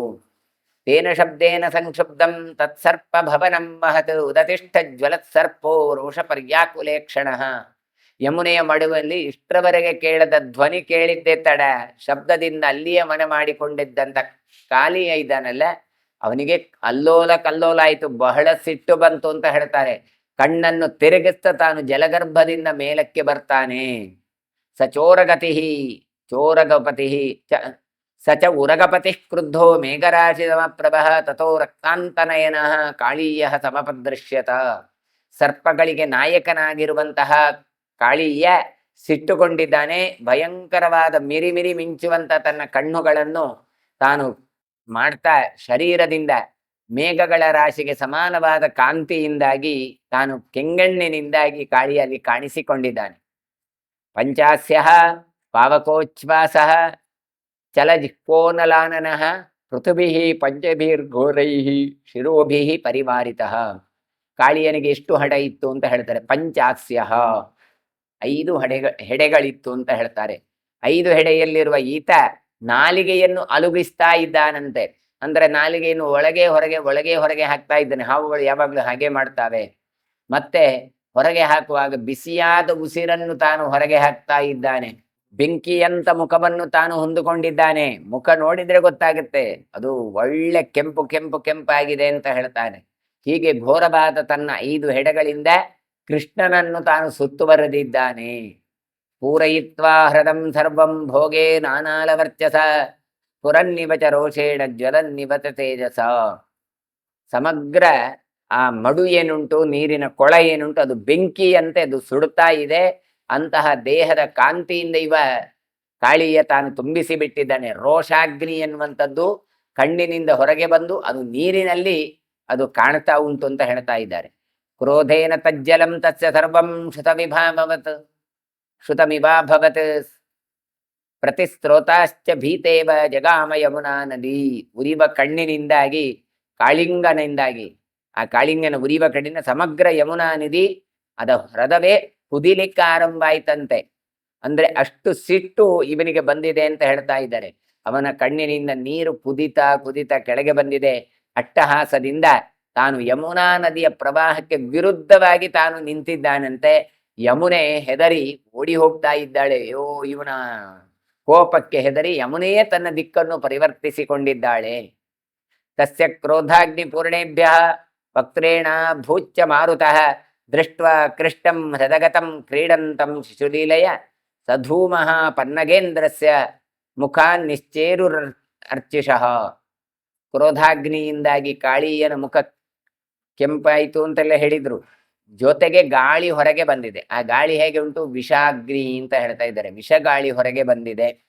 ವಕ್ತ್ರೇಣ ಭೂಚ್ಯ ಮಾರುತಃ.